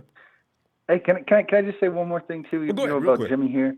We kind of like those short passes that Jimmy makes. He makes them look so easy, and like he gets a lot of flack for not making those deep passes, but like he makes those short passes and they're so tough. Like he makes them look so easy, and it's just. I feel like he's going to get criticized his whole career, It is. But whatever. And you make that's an excellent point. People think what Jimmy's doing is easy and anybody can do it. I've been laughing about that for a long time. See, man, people look at what Jimmy's doing and says, well, if he didn't have this, he didn't have that. If they didn't have Jimmy, okay, what he's doing is not as easy as people think. Good call. And he looked sharp in that post game yesterday. He looked like a franchise quarterback. So, they can do it this year, man. Yeah, he'll all right, Ronbo, stay healthy, man. Have a good night. You too, fam. Night. All right, yep. And we fly back over to Ellis. What's up, fam? Ellis, man, looking at yesterday's game and also grievance night Monday. If you got anything you want to complain about, I've already issued my complaints. I do not appreciate Kyle putting Deebo in that late in the game, running around that corner when we got JaMychal Hasty doing a good job. And also, I don't appreciate the media's disrespect for the 49ers' effort, talk about how bad the Patriots look, but not saying a word about how good the 49ers look. Ellis, take it away. Man, you know what? We're always going to be behind the 8 ball, and we just got to continue to keep proving everybody wrong and living up to, our expectations as a team. We know that we're greater. We should have been playing better. We lost games we shouldn't have, but it happens, man. And we're showing that, we're not going out, we're not going away no time soon, and we're going to continue to keep, spinning the wheel. The Seahawks are in trouble. I don't know how much. The defense is so shaky over there. I think the only thing that we have to worry about realistically is DK Metcalf. We got to worry about DK a little more than we got to worry about Russell. Those were the only two guys that we really had competition with. I know that what's his name's little ass was catching some touchdowns yesterday though. Tyler Lockett. What's his name? Tyler Lockett, man. He was all over the damn place. But you know what's crazy? That's the first time I watched a game between the Seahawks and the Cardinals. That's the most on the edge of my seat I've ever been watching some opposing teams that I can't fucking stand. Excuse my language. I literally, man. And then when they kicked that damn field goal too early when they were at second down, I'm like, what are you guys doing? And call you need to get closer to the damn. And then called the timeout, hit the field goal, then he missed the damn field goal, and gave it back to Russell. Then he put his hands in the air. He's like, "Oh, we got it now." And then sure enough, man, the Cardinals held it down. Look, when DK ran that touchdown in, I was like, man, what a way to fucking close. Yeah. And then they got the flag, and I was like, yes.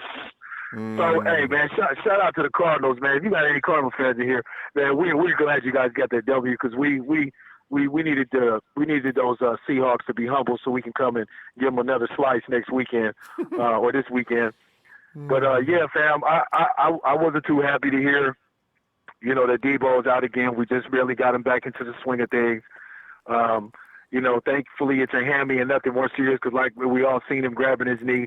I was concerned about the knee and I'm like, man, don't you do it. And but yeah, I am a little disappointed. I think what I was thinking about was that Kyle, he's been kind of in the shock of giving the game away. So it's probably like he didn't even realize, like, there's only 6 minutes left in the game, thinking that it was like the second quarter. He's like, no, I got to keep him in. I got to keep him in.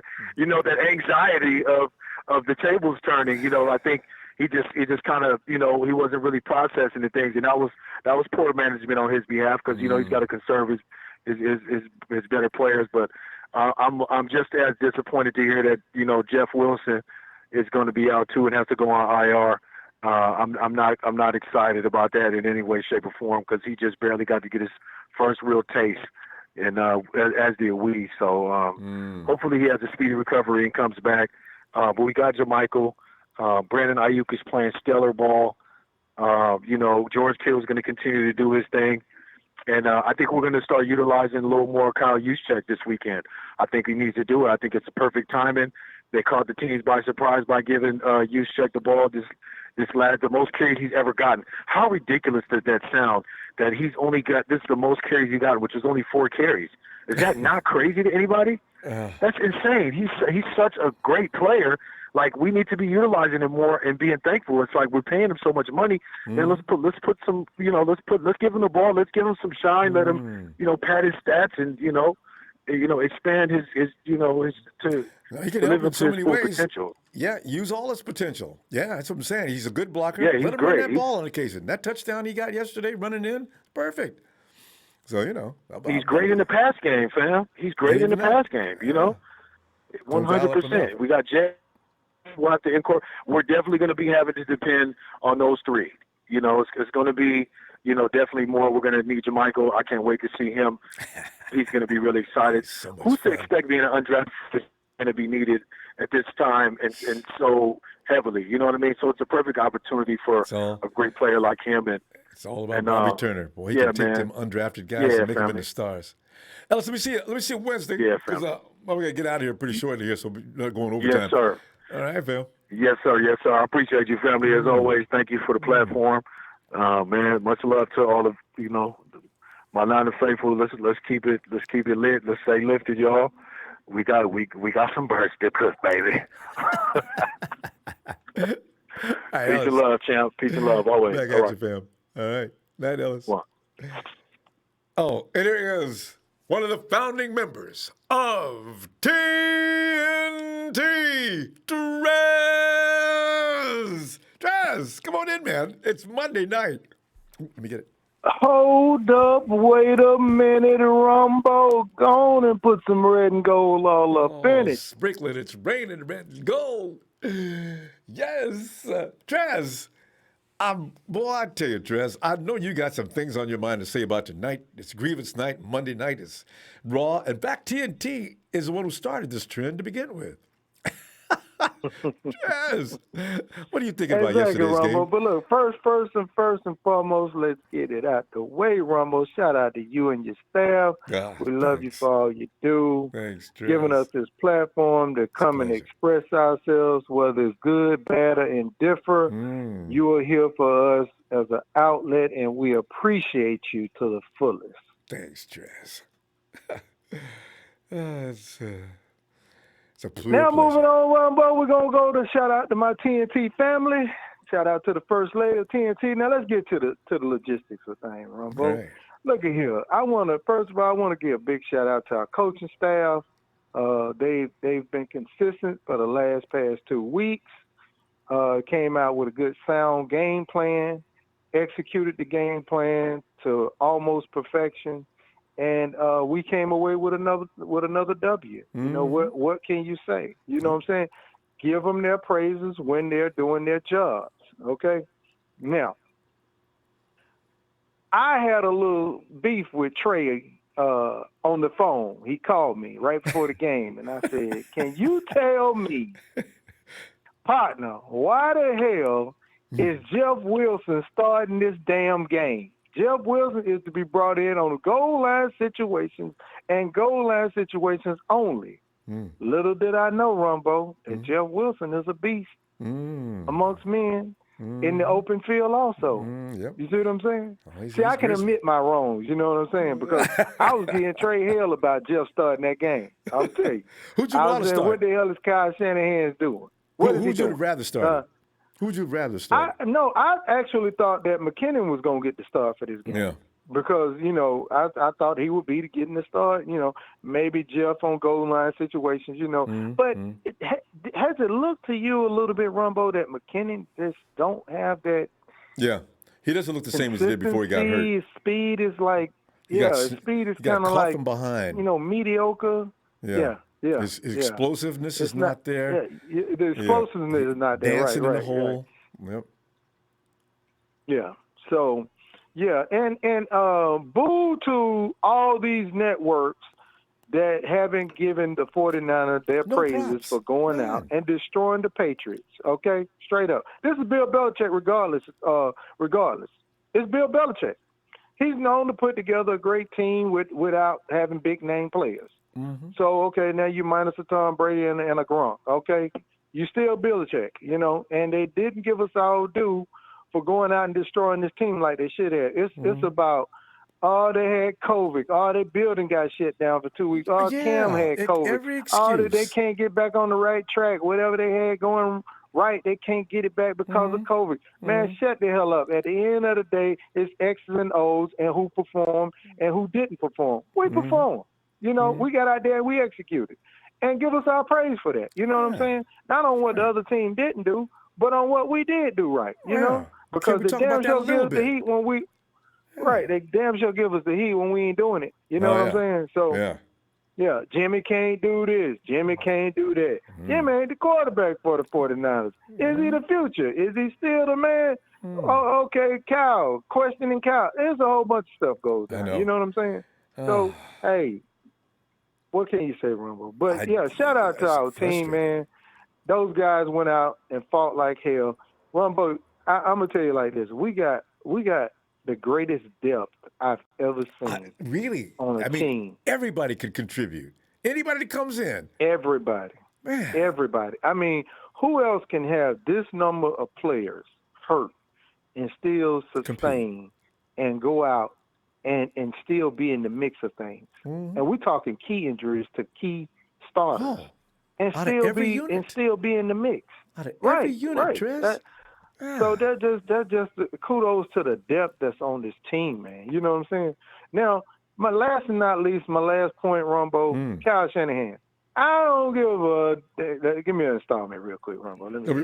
We don't run out of time. Can you do it in 30 seconds? All right, Triz, it's 30 just seconds, so real let quick. me holler at you. Got it. Kyle Shanahan, what the hell is you doing not making Dante Pettis earn his fucking paycheck? Yep. I don't give a damn if he don't do shit. You just need a body out there. Put his ass on the field to earn the money that he's getting from us. Him dressing out in sweatsuits and shit and making money is unexcusable. It's unexcusable. Put him out. I'd rather he go out there and tear his ACL and say fuck it than just let him sit on the sideline making money. And that's it, Ronbo. I agree. TNT, we out of here. Love you, Ronbo. I'm going. Back at you, fam. Night, Trez. Emilio. What's happening? Emilio, I know you had some things yesterday that you want. You go ahead and carry on right now. Okay. One thing I did tell you, I said it's gonna be up to Jimmy and Ayuk to blow this game out. And what happened? Exactly. I said if we really want to win, I said Ayuk is gonna be our new TO. I said if he keeps balling out, man, that's gonna be a number one receiver. I said I see it in this man. He's tall enough. He's got them long arms. I said, man, this man's gonna be a new receiver. I said I think Deebo. They might make Deebo number 2. They might even make him a slot receiver. I think they're still looking for that number 2 receiver. Deebo. But it would work out. Trent Taylor's not playing. Kendrick's getting more shots in there, and Kyle does that by design. They want to use Trent later, but right now the slot belongs to Kendrick for the most part, and Deebo when he wants it. I think for me, Ayuk will be a number 1. Deebo can be our slot, and we still got to look for a number 2 because it just with Bourne, he drops too many passes. He has his moments and he drops too many, especially when we really needed to count. That guy drops too many. But other than that, no, it just like I said, that was a great game. It was well planned out by Shanahan. It was just, it was just a good game, like I said. And then the whole thing, Hasty, that was, he was doing pretty good too. I said, man, he's got to get his ball more. He's got to get that man the ball more. I said, Love to watch him run. And he's got some pretty moves. Gosh. Oh, them jump cuts, So, them are man. crazy. He does those like most people just step. He just explodes off that left, right, both feet. He can do that. We saw him do that. I said, man, how do you get your body to shift that fast? That's amazing. Yeah, that's what I was like. You know what? Him and Raheem, they'll be dangerous. Just with him and Raheem in there, them two would be dangerous. Yes. Huge. I want Wilson Like Jr. Raheem back, to come back. Because I had no idea he could do what he did. Nothing taken away from him. He's great, but you think about it, that'd be a 3 running backs. You have Raheem, you have Hasty, and you have Wilson. And save money. And it'd be save money. With TC, too. Yeah, because TC's costing us too much. I get it. TC's costing us too much money. And you think it with McKinnon, buddy. You have your moments too. We got to apologize. TC's got a lot of fans. We're just saying, all right. TC is good. You know what? You know me. I don't care what people think. It's your opinion, my opinion. I don't care. Like I said, TC's been out here so many long. He hasn't done anything. Like I said, it's just a matter of time before they get rid of him. It's just at this point, like I said, we see what we got in these running backs. Like I said, Wilson had a game. He shined. Hasty had a game. He shined. We already know what Raheem can do. So sorry, fellas, if you don't like it, too bad. It is what it is. We need those explosive plays. TC, you're gone. Hasty, and McKinnon, you're gone. It's Michael. Sorry. And all of them you are like it or not. UDFAs. It's like I said, we got running backs. We just need one more receiver out there. I think that's all we need. Well, and then the whole thing with Jimmy can't throw deep. I said, come on, man. Jimmy can throw deep. That was just the game plan, throwing it short. It's just like the game plan for us last year when we were playing the Saints. What were they doing? Dunking the ball left and right. That's how they were getting down the field. I'm like, it's just sometimes it's just game plans. It's not always how you can't throw the ball. You can tell it's just the game plan. So it's good. I'm glad somebody. People think that Jimmy should just be out there chucking that ball deep downfield all day. Either that, or if he ain't doing it, he can't do it. I said, man, you know what? Like, would you pay attention to the game plan? Does the game plan look like we should be throwing bombs? I don't think so. No, that's why I said people don't really. That's why sometimes I really stress that issue. People really don't watch football. They just want to see that explosive play. I mean, yeah, it's nice. Who doesn't love the explosive play? But sometimes it's off a game plan. It's what you got to go against your opponent's weaknesses. Where are they weak at? You got to eliminate stuff. That's what Shanahan does. Goes at your weaknesses. It's just good. That's how you play the game. You can't just throw the ball deep. Of course, it's amazing. Like I said, I can't. You can't throw it downfield. Jimmy should think, I'm gonna throw the ball downfield. Who's got it? You got to set that play up. Game plan and strategy. It's game plan and strategy. You can do it. It's just sometimes it's not. The game plan is not meant for that. Like I said, when we played the Rams, we were dunking the ball. Playing the Patriots, we were able to throw the ball a little deeper than it's your opponent. It always depends. You're not always going to get those flashy plays. Some quarterbacks can do it every game, but if it makes no sense, don't do it. And I think Kyle Shanahan's in that mindset. We got to pull up though, fam. I'm gonna see you Wednesday. That's for sure. And then the Seahawks. That was a great loss. the Cardinals almost blew that twice, which was horrible. I know, and with that missed field goal, and they got lucky on that flag. I said that is just pure luck. But I was like, hey. All right, Emilio. But all right, Ronbo. All right, fam. See you Wednesday. I'll holler. All right. You too. All right. Hey, Jay. What is Jay? Is this Jay out on the road, Jay? Jay. Ronbo. Jay, come on in, man, and share your feelings on why in the world can't we get no love from the media? It's all about Cam, how bad he played. Well, hell, who was he playing? Is anybody going to mention the 49ers had a pretty good game? No. And also, I've called Kyle out. Kyle, get Deebo out that game. What are you doing? You got JaMychal Hasty's running that ball. Let him continue to beat them people up and run that clock out. You ain't got but 6 or 7 minutes to go. No. Run Deebo around on this sweep. Okay, there he is, Kyle. You satisfied? Unnecessary play. But Jay, you always got a perspective on the game that I truly respect. What are you thinking?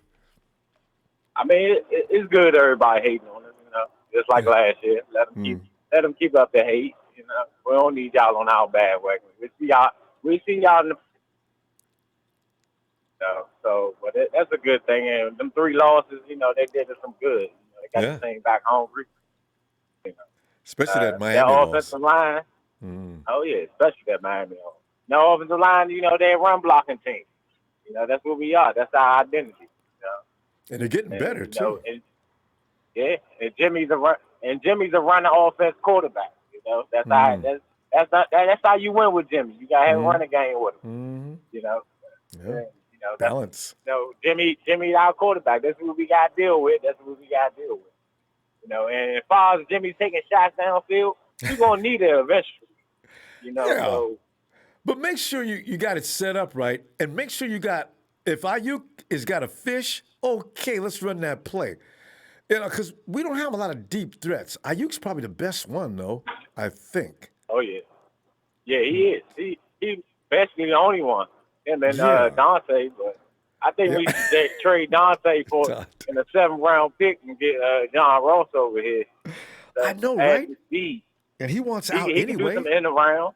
Yeah. He can do in arounds with that 4.2 speed.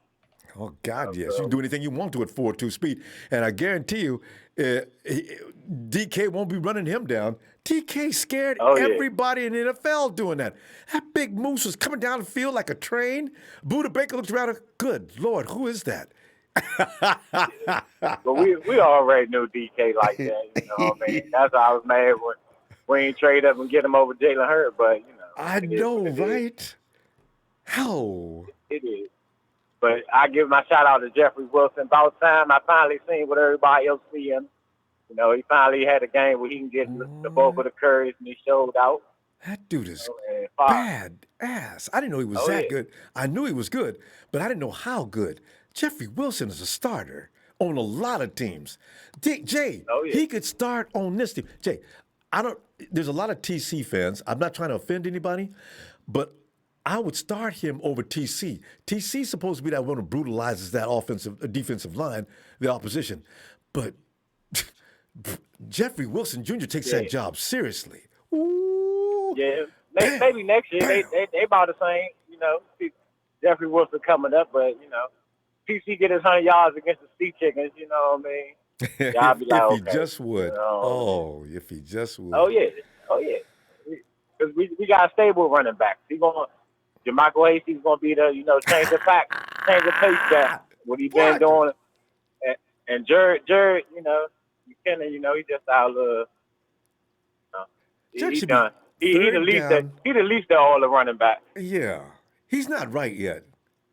But JaMychal Hasty, I could watch him run all day, Jay. That dude should be styling.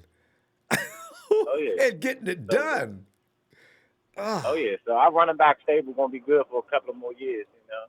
We just keep rolling them there. Yeah. Easily. And inexpensive. And Kyle, and Kyle finally finding his swag with offensive play caller.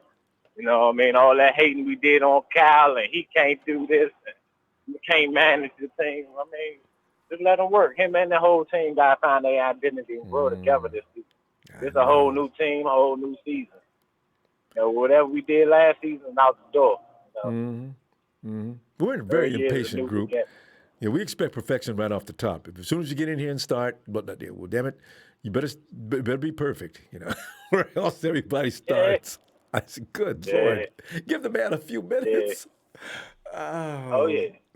We ain't had this type of feeling and dominance since hardball, since his 4 years here. So let Kyle do his thing, and let's just keep building this thing. You see, they building it right because we got so much depth all over the team. It's fun to watch them work it too.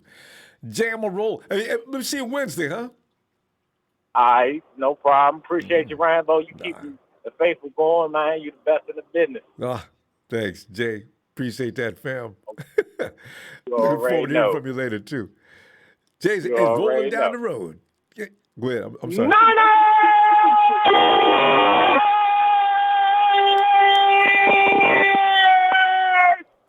Bang, bang, not a game. 13-3. Super Bowl, here we come.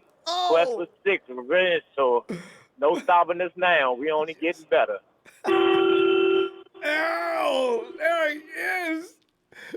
Big J rolling down the road. Already. Have a blessed one, favorite. You too, Jay.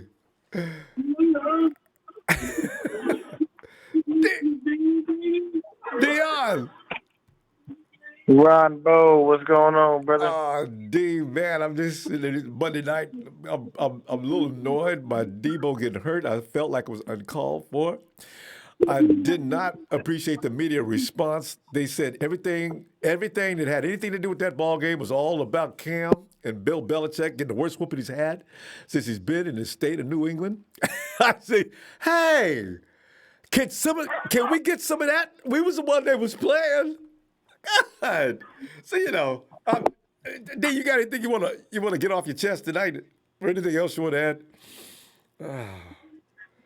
I mean, every time we get a dub, it comes with a loss. I'm not happy that we lost Jeff. Not happy that we lost Deebo for periods of time because it doesn't bode well for us, man. Because every time we win, we lose someone, so it kind of sucks.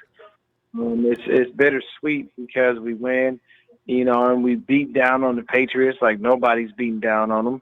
But then we wind up losing key guys.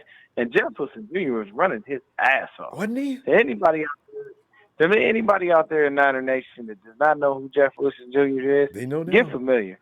Yeah. This man was out running, and Jeff was running hard. Now, I can tell you that, the funny thing, Ronbo? Jerick McKinnon looked real good in the first 4 games. He's disappeared now. Kyle's got him sitting down with him. Take your hat off. Sit down. Take your shoes off if you want. Nowhere to be found. You got a rookie taking your spot. So what does that tell me? They're trying to, what they're trying to do? Get rid of him. I'm just banking on TC coming back. If TC is ready this week, he'll go. If not, you're gonna see Jermichael Hasty start the game and get the bulk of the carry. Whoa! And D, looking ahead, you know how much money the 49ers can save next year by saying goodbye to Jerick and TC? Because if I got Hasty, Wilson, and Mostert, man, that's all I need. We can get another kid to bring him in here for that kid to put on the practice squad. But between them 3, there's nothing boring ever. Well, with McKinnon, he's a free agent next year. So is TC. Oh, really? So they got nothing more but to say goodbye. Yep. And I'm going to tell you right now, with the way that Jason Verrett is playing, Sherm's gone already. You kiss him goodbye. And D, you heard about that rumor before before he came. That was going to be the case had Verrett showed up last year.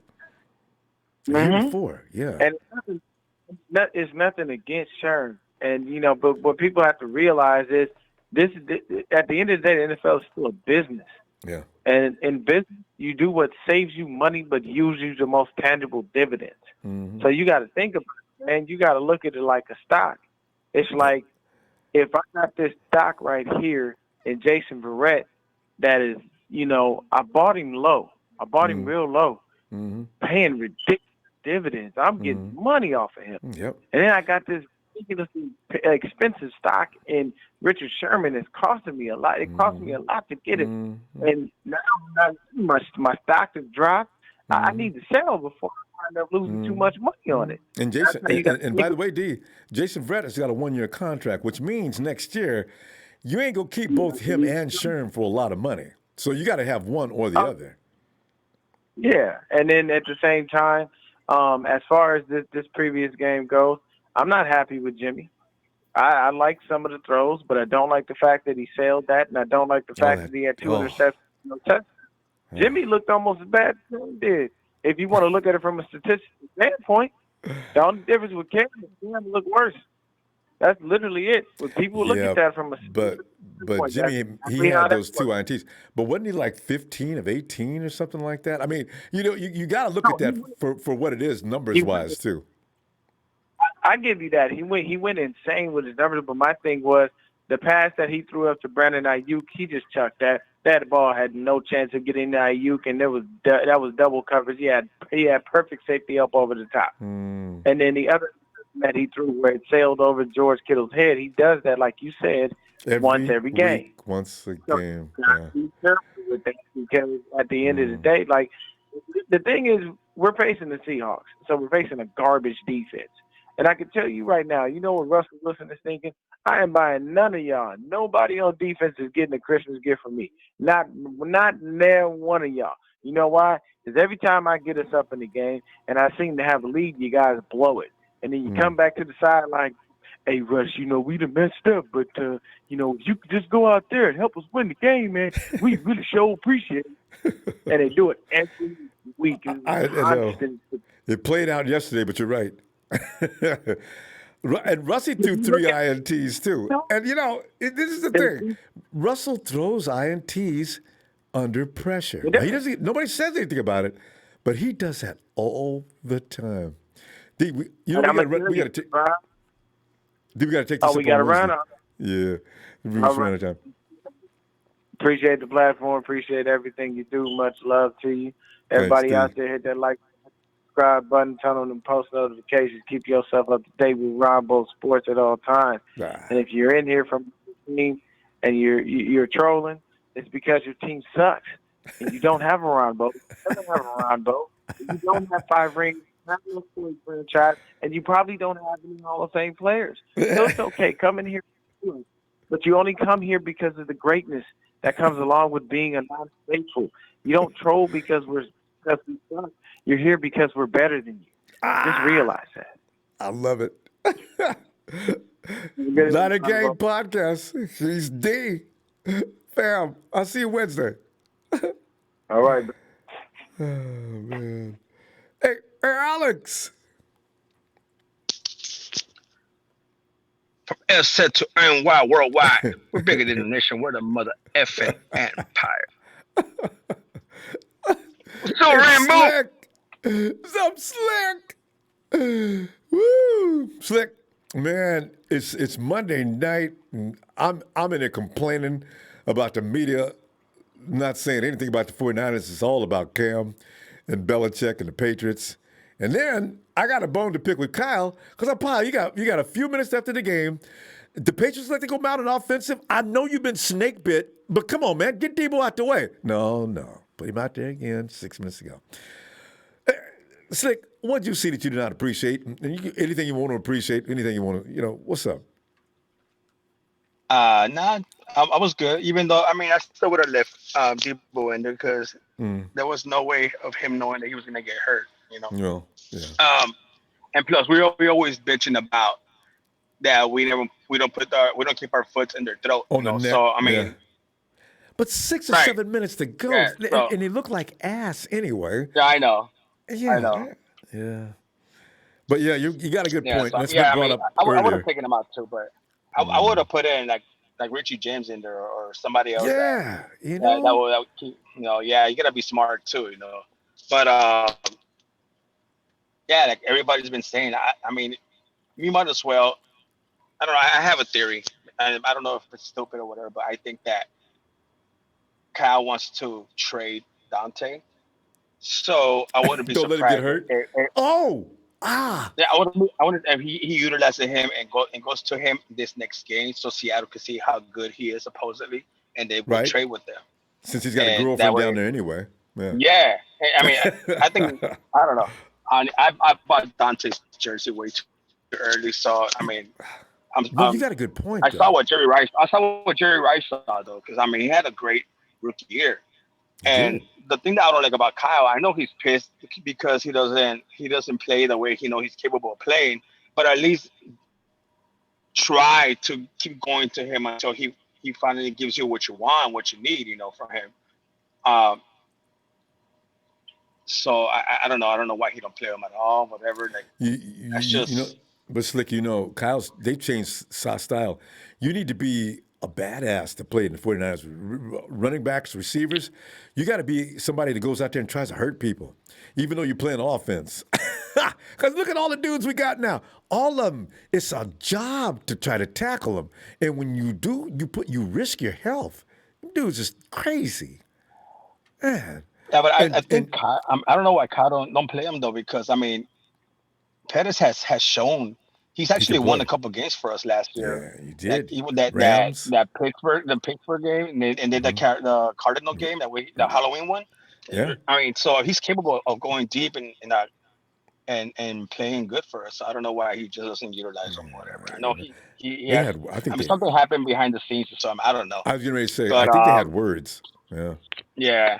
But as far as this game, I actually expected them to flip it and talk about New England instead of giving us our props. I mean, I don't even get mad anymore. I expect it, and I'd rather be under the radar and then hit Brady in the face and and shock everybody again. So disrespectful though. Y'all can't say nothing about what the 49ers did. I mean, Chris Sims did with Mike Florio, but that's the only person I heard. Everybody else is all about him Cam and the Herd, Colin Cowherd. I think his name. I didn't get a chance to hear him. Those are the only two that give us our props. Everybody else, maybe Max Kellerman. Other than that, everybody else is hating on us and stuff. Yeah, that's true. And the only reason Kellerman does this is because he's disagreeing with the screaming Stephen A. That's true. That's true. But I love how the girl on the show she rubs it in and stuff and calls him out. And now you're not hating on Jimmy. That's I know. She's like the referee too. And then she'll say, "All right, calm down, guys. Well, all right, let's go. We're gonna pause for this." And because Kellerman and Stephen A. got a little. I thought they were serious there for a minute. They started talking pretty hardcore to each other there for a second. Yeah, that's entertaining though. That's pretty good. But anyways, all right, Ronbo. Well, I won't take too much of your time, But always good to hear from you, Slick. Just wanted to check in, Good stuff. Appreciate you, fam. All the time. Right, like Jimmy said, I don't care if we win by 1 or 100, but as long as we beat the Seattle Seahawks, that's just gonna make my weekend. So that's all that matters, boy. As long as we play 49er football, I don't care who the hell we play. We gonna win. All right, Ronbo. All right, let me go out like Nighthawk. Go Niners. Night, Slick. We haven't talked to Nighthawk in a long time. Hope he's okay. Hey, bang, Mal. Ronbo was good, my brother. You already know what time it is when you hear that bang bang. Mel, you got something going on with your sound. It sounds a little muffled, and you got some noise going on along with it. Is that better? A little better. It's a little clearer. All right. My man. Now it's excellent. Yeah. Hey, Mel, give me some assessments, man, because, I'm whining. It's Monday night. I don't appreciate Deebo getting hurt. I thought that could have been avoided. And I really am upset with the media today. Every channel I turn to, I should have heard the Cowherd. Every station I turn to, man, everybody on online systems, ain't nobody talking about the 49ers. It's about Cam and Belichick looking bad and getting the worst whooping they've had since God knows when. I said, well, can we get any love on this? We was that team that was getting that whooping from. What's up? No, it's about Cam and Belichick. So, as for the first part of your point, as far as, keeping Deebo in at the end, that's a lose-lose situation, bro, because how much time was left in the Super Bowl when we gave up that lead? I know, right? Do you know how often Kyle Shanahan has to hear about the loss to New England in the Super Bowl to Belichick? How often he has to hear about the loss to the Kansas City Chiefs when we had the lead and all of that? And then even this season, games that, the game we were up and the team started kind of mounting a comeback. So we complain when he doesn't put, damned if you do and damned if you don't. Foot on the gas, and then we complain. right. And you can't anticipate Deebo Samuel getting hurt on an end around. That's him. That's what he does. He does it a million times at practice, and then he does it half a million times during the game. But Mel, did it look like Cam was getting ready to explode? That's the only thing I was thinking, because Cam was having a hard day, and Stidham was worse. Yep. So I said, you know what? Yeah. Oh, no doubt. Now, as far as not getting no love, man, we know what that is. Whoa. It's the same exact thing that we had to deal with. Well, we were on the other end of that with Miami. Miami came in and punched us directly in the mouth, and all week long, Miami wasn't hearing about how great they were. Everybody That's a was good talking point. about how, wow, the 49ers, like, they let these guys come into their house, and it was all about us losing. It wasn't about them really winning. Nobody took Fitzpatrick and those guys seriously after that loss, and they really, really gave it to us. That's so true. it's the same kind of dynamic. We're written off, bro. Look at how many injuries we have. We are number one in the league with injuries, IR, and all of that. We're written off completely. The fact that we're even competitive is just amazing to me. Ain't it? So, that's why I want to talk about the character of this team tonight. The 49ers, mentally, they are hardcore. And as far as I wanted Deebo, of course, against Seattle, but the main piece that I wanted to be ready and to play this game, we got him, and that is the Russell Wilson kryptonite himself, Mr. Dre Greenlaw, bro. Yeah, come on, bro. He gives Russell fits every time, dog. Every time. Russell has nightmares about this kid, bro. Russell Wilson cannot stand the number 57. He can't take it. He can't deal with it. He doesn't even eat. He doesn't use Heinz ketchup because it has a 57 on it. He can't stand it. He can't stand it. That was good. Oh, that was awesome. Yeah, he hates his guts, bro. So we got Dre, man. So, you know, their defense isn't all that great. We just got to try to keep it, you know, try to make sure that they don't really kill us offensively. And the way our defense is looking, bro, right. And people got to take it easy on Javon Kinlaw. The dude is doing well, man. He is. The dude is doing very well. He's tied for first right now as far as rookies go with quarterback pressures. Really? And he almost grabbed Cam. Right. Yes. And He people forget that was the same exact deal with Bosa until the Browns game last year. He was always almost getting to the quarterback. He almost got there. Until the Browns game, he didn't have any sacks. But once that can is open, I'm sure we're going to see, you know, we're going to see some numbers. But if you watch the game, if you just isolate and watch Javon Kinlaw play, the dude is an animal. They try to double team him. Yo, he throws people around. He's a beast, dog. I like him. I like him. So I'm excited, man. I'm excited. We got a real shot here. We got a real genuine shot here, especially we get people back. Oh, and let me address this too. Deion, my bro, I love Deion. Y'all know that. I can't wait till me and Deion start our show or whatever. But I gotta say, I disagree with Deion's assessment as far as not bringing Sherm back. If Verrett was playing well last season and all of that, and the same deal next year, I disagree with that because of the deal that we had with Richard Sherman. Richard Sherman. If you recall, it was controversial to some people, but he didn't use an agent to help get this deal with the Niners. And people were like mocking him and scoffing at him, saying, "Oh, you got a bad deal." No, Richard Sherman's contract is incentive based. It's highly, highly incentive based with us. So if and when he's not productive, he doesn't get big money like that. Right. So missing all these games and everything, he's not going to get all the money. So we can keep both of them. Well, we would have kept both of them even this season, even if Verrett was balling like he did last season. Because can you imagine having Sherm locking that side down and Verrett on the other side? Where are you going to throw the ball? You ain't got no place to throw the ball. Yeah, man. Right. Nowhere. You did. That story, but you know, Mel, that story was floating around year before last. It was just one of those, it might have been a rumor somebody made up. They said had Brett worked out, the 49ers were most likely going to release Richard Sherman. I thought that was a little hard, but I remember that story. But yeah. And I doubt it. I want to see Sherman get back, and I want to see if he's still looking good. Me too. Because you're right.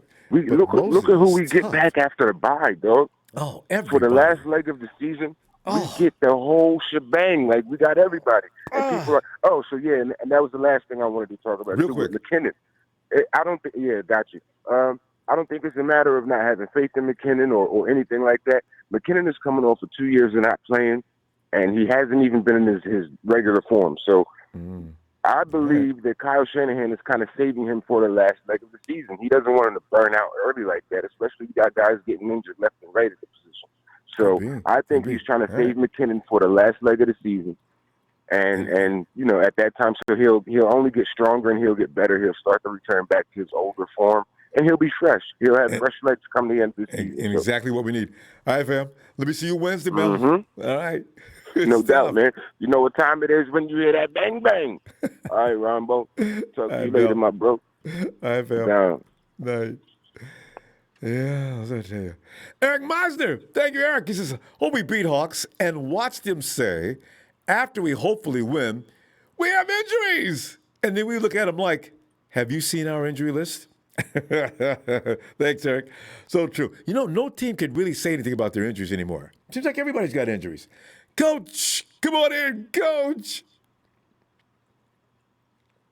What's up? Hey, Coach T. I'm sitting back here and wondering, and Coach, you've probably been in that situation before as well. You've got the game pretty much wrapped up, but Kyle Shanahan's probably snake bit about getting beaten in the last few minutes of a game, but I don't know. I still got an issue with Deebo out there running with just a few minutes to go, and JaMychal Hasty's doing such a good job. He should have been able to run that clock out. That's one grief I've got. And then, of course, I'm moaning and groaning about the no glory for you 49ers. This is all about the failures of the Patriots. What are you thinking? Well, we're going to get our hate no matter what. That's just a fact. altruistic part of our existence now. Yeah, that's true. But, there's an old saying in the country that we like to use. It's called, you dance with the lady that brought you. Yeah. And the 49ers case, Kyle wants his best guys on the field. That's just how it is. And, it's you do take a chance on getting injuries and that kind of thing. But at the same point, you don't want teams coming back on you, and you don't want, other guys going in there and turning the ball over. Once that's true. He's got a unique loyalty to certain players. And that's what it is. I mean, when you earn his trust and his loyalty, he rewards you by, giving you the playing time. So, and Dante's not one of those people. No, he's not. But I listened to his presser today. I listened to his presser, and his presser, he was asked about Dante Pettis, and I saw that. He did have a little bit of positivity in his, and I think it's because of Deebo getting hurt. Yeah, he's got no choice. I got a feeling he's going to activate Pettis this week, and maybe we might see a little bit of him. And there's some other news, too, I was going to let you in on. In addition to that, speaking of running backs and the fact that Wilson went down, TC is an end of the week kind of we don't know kind of situation. So there's going to be another running back activated. And that guy is named Austin Walters. Now, Austin Walters, I studied his Rice film, and that kid can do anything. He can play special teams, he can tackle, he can play wide receiver, and he can play running back. God, that's a lot of skills. And he's a sub 4.4 speed guy. Uh-oh. I like those kind of guys. Yeah. And let me tell you, that guy, when he gets in the open field, goodbye. I mean, he is just like Mostert. He fits the bill for the credentials of the guys we got in the backfield right now. So he's a little small. He's like Hasty. He's about 5'8", 205.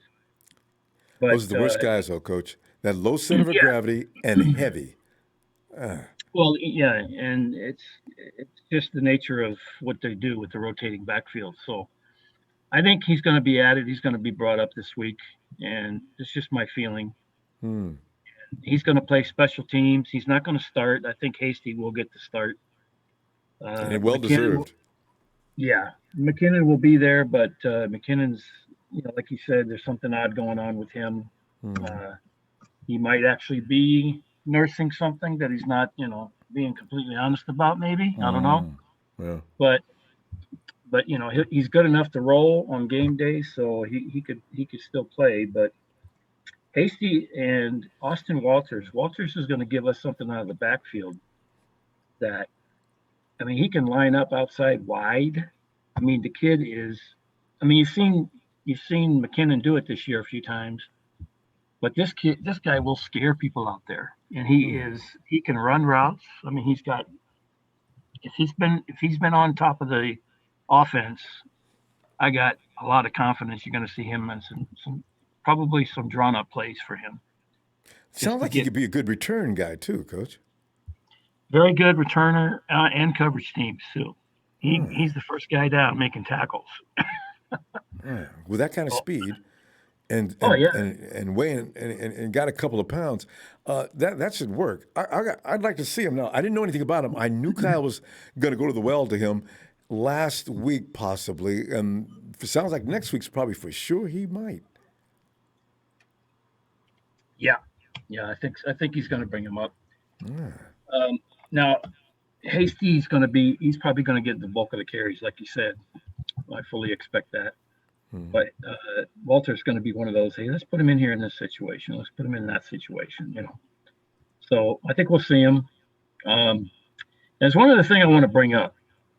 We got a lot of Jimmy G doubters in our own house and in these, clowns that come in here from other teams. Yeah. So I'm just going to give a little bit of insight into one thing about him. That guy. Real quick, Coach. We only got about 30 seconds. Real quick. Go ahead. Steve Young was on KMBR last week talking to the guys. If you look up KMBR Radio, you can find his podcast, and he's talking about the relationship between the quarterback and play caller, head coach. Okay, he had it with Bill Walsh. Jimmy G's got it with Kyle Shanahan, and this is the crux of it. Quarterback does what the coach designs on a given play. As long as he does what he's told and what he's supposed to do, he's going to be fine, and the coach is going to be loyal to him. Period. Jimmy G does that more than anybody else. And again, Kyle trusts him. He's loyal to the guys that do what he wants them to do. So that's why. There it is, and I've been knowing that for a long time. See, people say Jimmy G's he's doing what he's instructed to do. People want Jimmy to be blasting the ball downfield and doing this and doing that. So he's running a game plan. What are you talking about? Hating him just because he's running a game plan? It makes no sense. The interesting thing about that too is on a given play, Kyle's got 2 reads for the quarterback. That's all. He doesn't have to read the whole field. He doesn't have to read. He doesn't have to worry about the blitz. Every play is get rid of the ball designed quickly. Exactly. That makes sense. That's how it's designed. Good stuff, Coach. I tell you what, get back in here Wednesday, will you? I'll be looking for you. Oh yeah. I'll try to make an appearance Wednesday if I'm not working. All right, Coach. Have a great night. Love the show, man. Thanks for the opportunity, and go Niners, go Ronbo. Thank you, Coach. Appreciate you, fam. All right. Night. Take care. And hey, Hayden. Hey, Ronbo. Hayden. Well, Hayden, how you doing tonight? Great. You know why? I can let me guess, because not only did we win, the Seahawks lost. That in itself is such fun, isn't it? It's time to order the pizza. And you know why I'm super excited about the Seahawks game? What? The Seahawk killer, Dre Greenlaw. Every game, I just wonder, is he going to do things again this week? This is going to be funny. Greenlaw has been a problem for the Seahawks ever since he came to San Francisco. It's a wonderful thing, isn't it? I feel like the Seahawks, we're going to be winning by 3 points, and then they're going to be driving, and then Greenlaw pick six it. I don't know why. I have a feeling. He's got the speed, too. If he does pick it off and he's open, he is gone. That guy can roll. So, I'd like to see that, too. Yeah. Or K'Wan Williams, because if Russell Wilson thinks that K'Wan Williams is going to roll up another 200-yard game next week, he's got a surprise coming. I am looking forward to that matchup. And I don't know why people think he played good last week. You what? I don't know why people think he played good last week. He threw 3 touchdowns and 3 interceptions. Well, Russell Wilson? No, Wilson gets excused. Doesn't matter how many mistakes he makes. Everybody still gives him all kinds of respect and love. If Jimmy makes a mistake, it's amplified. Oh, my God. Yeah, see. He's the worst quarterback ever. Yeah. Jimmy doesn't get any. If he's not perfect, he be damned. That's all there is to it. As I said, this is. He'll throw 360 yards, 30 for 31, and that one incomplete is an interception, and he throws 3 touchdowns. He's the worst ever. Yeah. Don't trust him. He scares me every time he throws the ball. It's a potential INT every time he throws the ball. I said, And whoever's saying, "Oh, he's learning to throw past the line," Yeah. do you know how many times he threw past the line to Brandon Ayuk that game? I don't, Hayden, Jimmy, people just don't like him. If he's not perfect, Okay, he's not I going get to it. he's He going to has get to grief. work on but he has to work on those one bad throw. Even that bothers me. That really bothers me. Why, Because Jimmy? it's not even a close pick. It's just right to the defender. It's like the ball flew off his hands and went straight up in the air. I was like, what?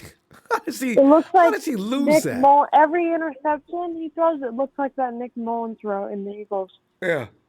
And he did that too. Remember that? He did that to Juice. That was his high flying shot. We need to find out how big his hands Juice never gets the spotlight. Yeah. But Jimmy may I have feel small bad. hands. Every wheel route, to see Juice go out in the wheel route, like Nick Mullins missed him, and then Jimmy missed him. And Jimmy missed him, and just as badly. But you know what? I need to find out how big Jimmy's I feel hands bad are. for him. Is the ball but week slipping out of his 17 hands? last year, I don't know, yeah. But go ahead. But week 17, Kyle, you checked out that wheel route, and remember the 50-yard bomb in week 17 last year? To who's he throwing it to? Kyle, you check. Ah, yeah. No, it works a lot of the time, but there's still that one time when you can look for Jimmy to sail that ball. That's what I'm wondering. Is his hands too small or something? How come he can look good all of a sudden? And all of a sudden the ball just flies out of his hands going the wrong way. So you lose grip of the ball? What are you doing? So, yeah. I know, that Brandon Ayuk, that ball was kind of. If he threw that ball right, that would have been a touchdown to Brandon Ayuk. Yeah, he was aiming for the sideline. Yeah. That was overshot. He should have led him to the inside. There was nobody on the inside. He's lucky it's one of the yak plays, though. Yeah, they gotta work on that throw down field a little more often. If Ayuk's gonna be the guy, they need to work on that a lot. Hey, we're gonna be out of time. Let's see you Wednesday, okay?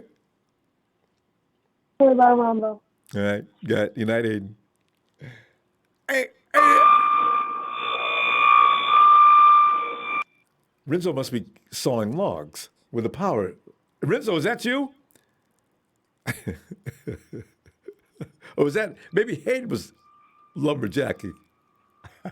Renzo! Hey, Renzo really is at work. I just realized. Renzo! Renzo can't hear us. Oh, there you are. Renzo, you at work? You hear me? Yes. Yeah. I can hear you. I can hear you. You're at work, aren't you? Yeah, man. I'm on this clock trying to get this bag, man. Yeah, I can hear the machinery working. All right. But it's low enough now I can hear you, though. Renzo, come on in, man. What do you got to say about yesterday's game that nobody in the media appreciates of the 49ers? They're only interested in why Cam Newton looks bad and what's wrong with Belichick losing for the worst game of his career in New England. Well, you know what? I'll let them talk about that. I really don't care about that. As long as we got that W, we handle business on to the C-ticket. Because everybody's upset. Because, the Patriots, they the new America's team. I know, right? Because the Cowboys can't cut it no more. Yeah. we ain't even going to get on them because they got problems. And I'm loving it. I am too.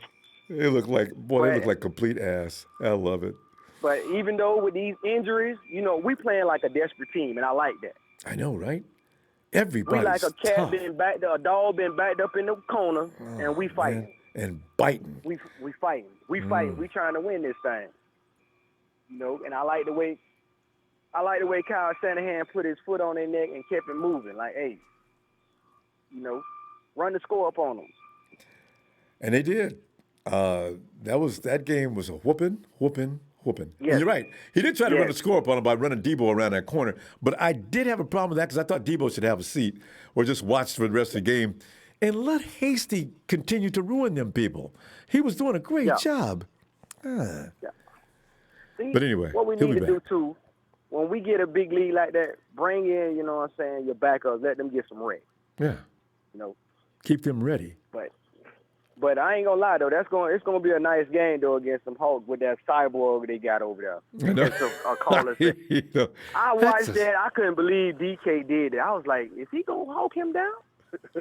Deebo, he was running past everybody going after Buddha. I mean, there was a couple of guys that tried to catch Buddha. Buddha had a lead on him, no problem.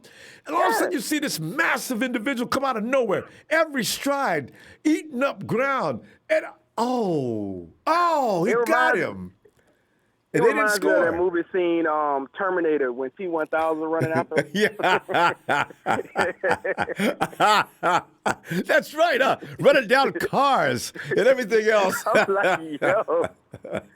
Oh, man. But, too, Ronbo, you know who since Deebo's hurt, you know who I want to see come up, they'll get a shot? Juwan Jennings. I do too. Everybody I want a physical does. guy in that. Yeah. I want to see, because he can get in there, you know, and bang with those guys. Mm. I want to see, but we got so much talent, man. I bet Kyle be sitting there scratching his head. Who I'm gonna bring up next? You heard about this guy that Coach was just talking about. What was his name? Anyway, there's another running back that they got waiting in the wings. And he's a bad dude too, from what I just heard. I heard. Huh. Yeah, and my man, Jason Verrett, he's a bad man. I tell you, who knew? I mean, everybody knew he had a reputation and Pro Bowler and all that stuff, but you never seen him in action because he's been hurt with us the whole time. Man. And he's paying off defense. And I don't think he's fully back in form yet. That dude. No. Yeah, he is good. No. Right.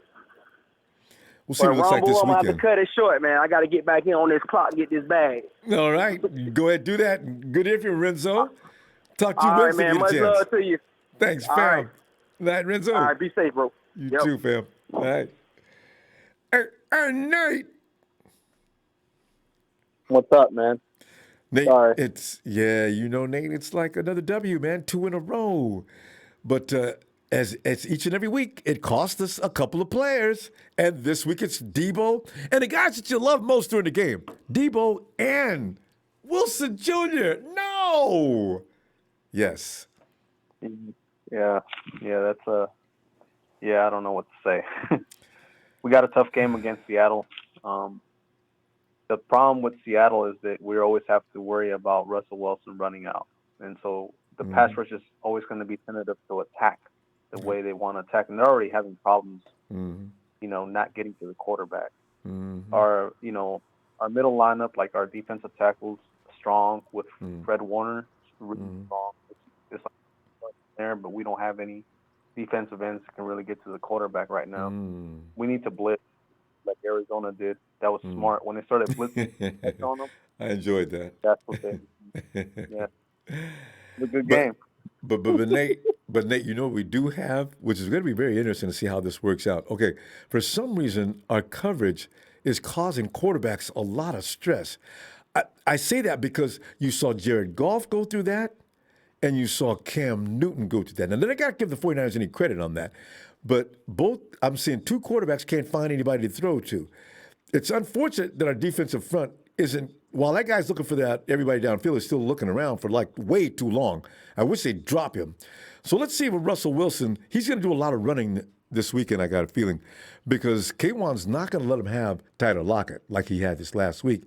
About DK, Mosley does a pretty good job on him, so we're going to end up double teaming him. I figure Marcel Harris and Mosley will take care of that. I can't wait to see what Wilson does. Verrett's not giving up nothing either. This is gonna be fun to watch. I can't tell you. It's gonna be a good game, no man. Yeah. I see Wilson running a lot. He may get a 100-yard game because he's gonna be running a lot. He's gonna have to. We got Greenlaw. We could put him as a spy. There's got to be somebody as a spy. But, I wish. You think we need a spy?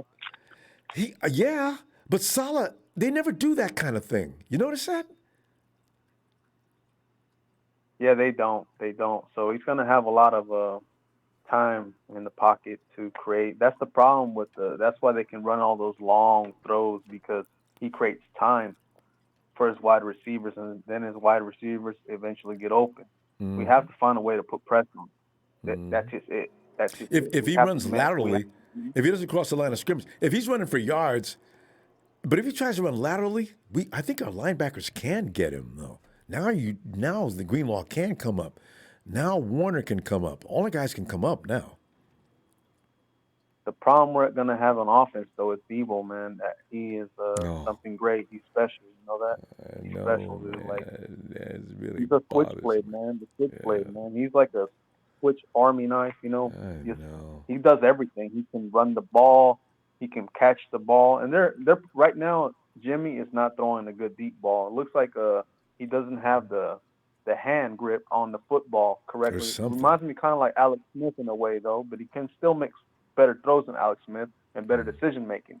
He's more aware because he's got all that time under Tom Brady, but he's not able to throw the deep route though. That you know what though, Kyler Murray didn't either yesterday. What you want to do with that secondary, which is really terrible, just give it to the playmakers and let them beat them up because they're going to be wide open.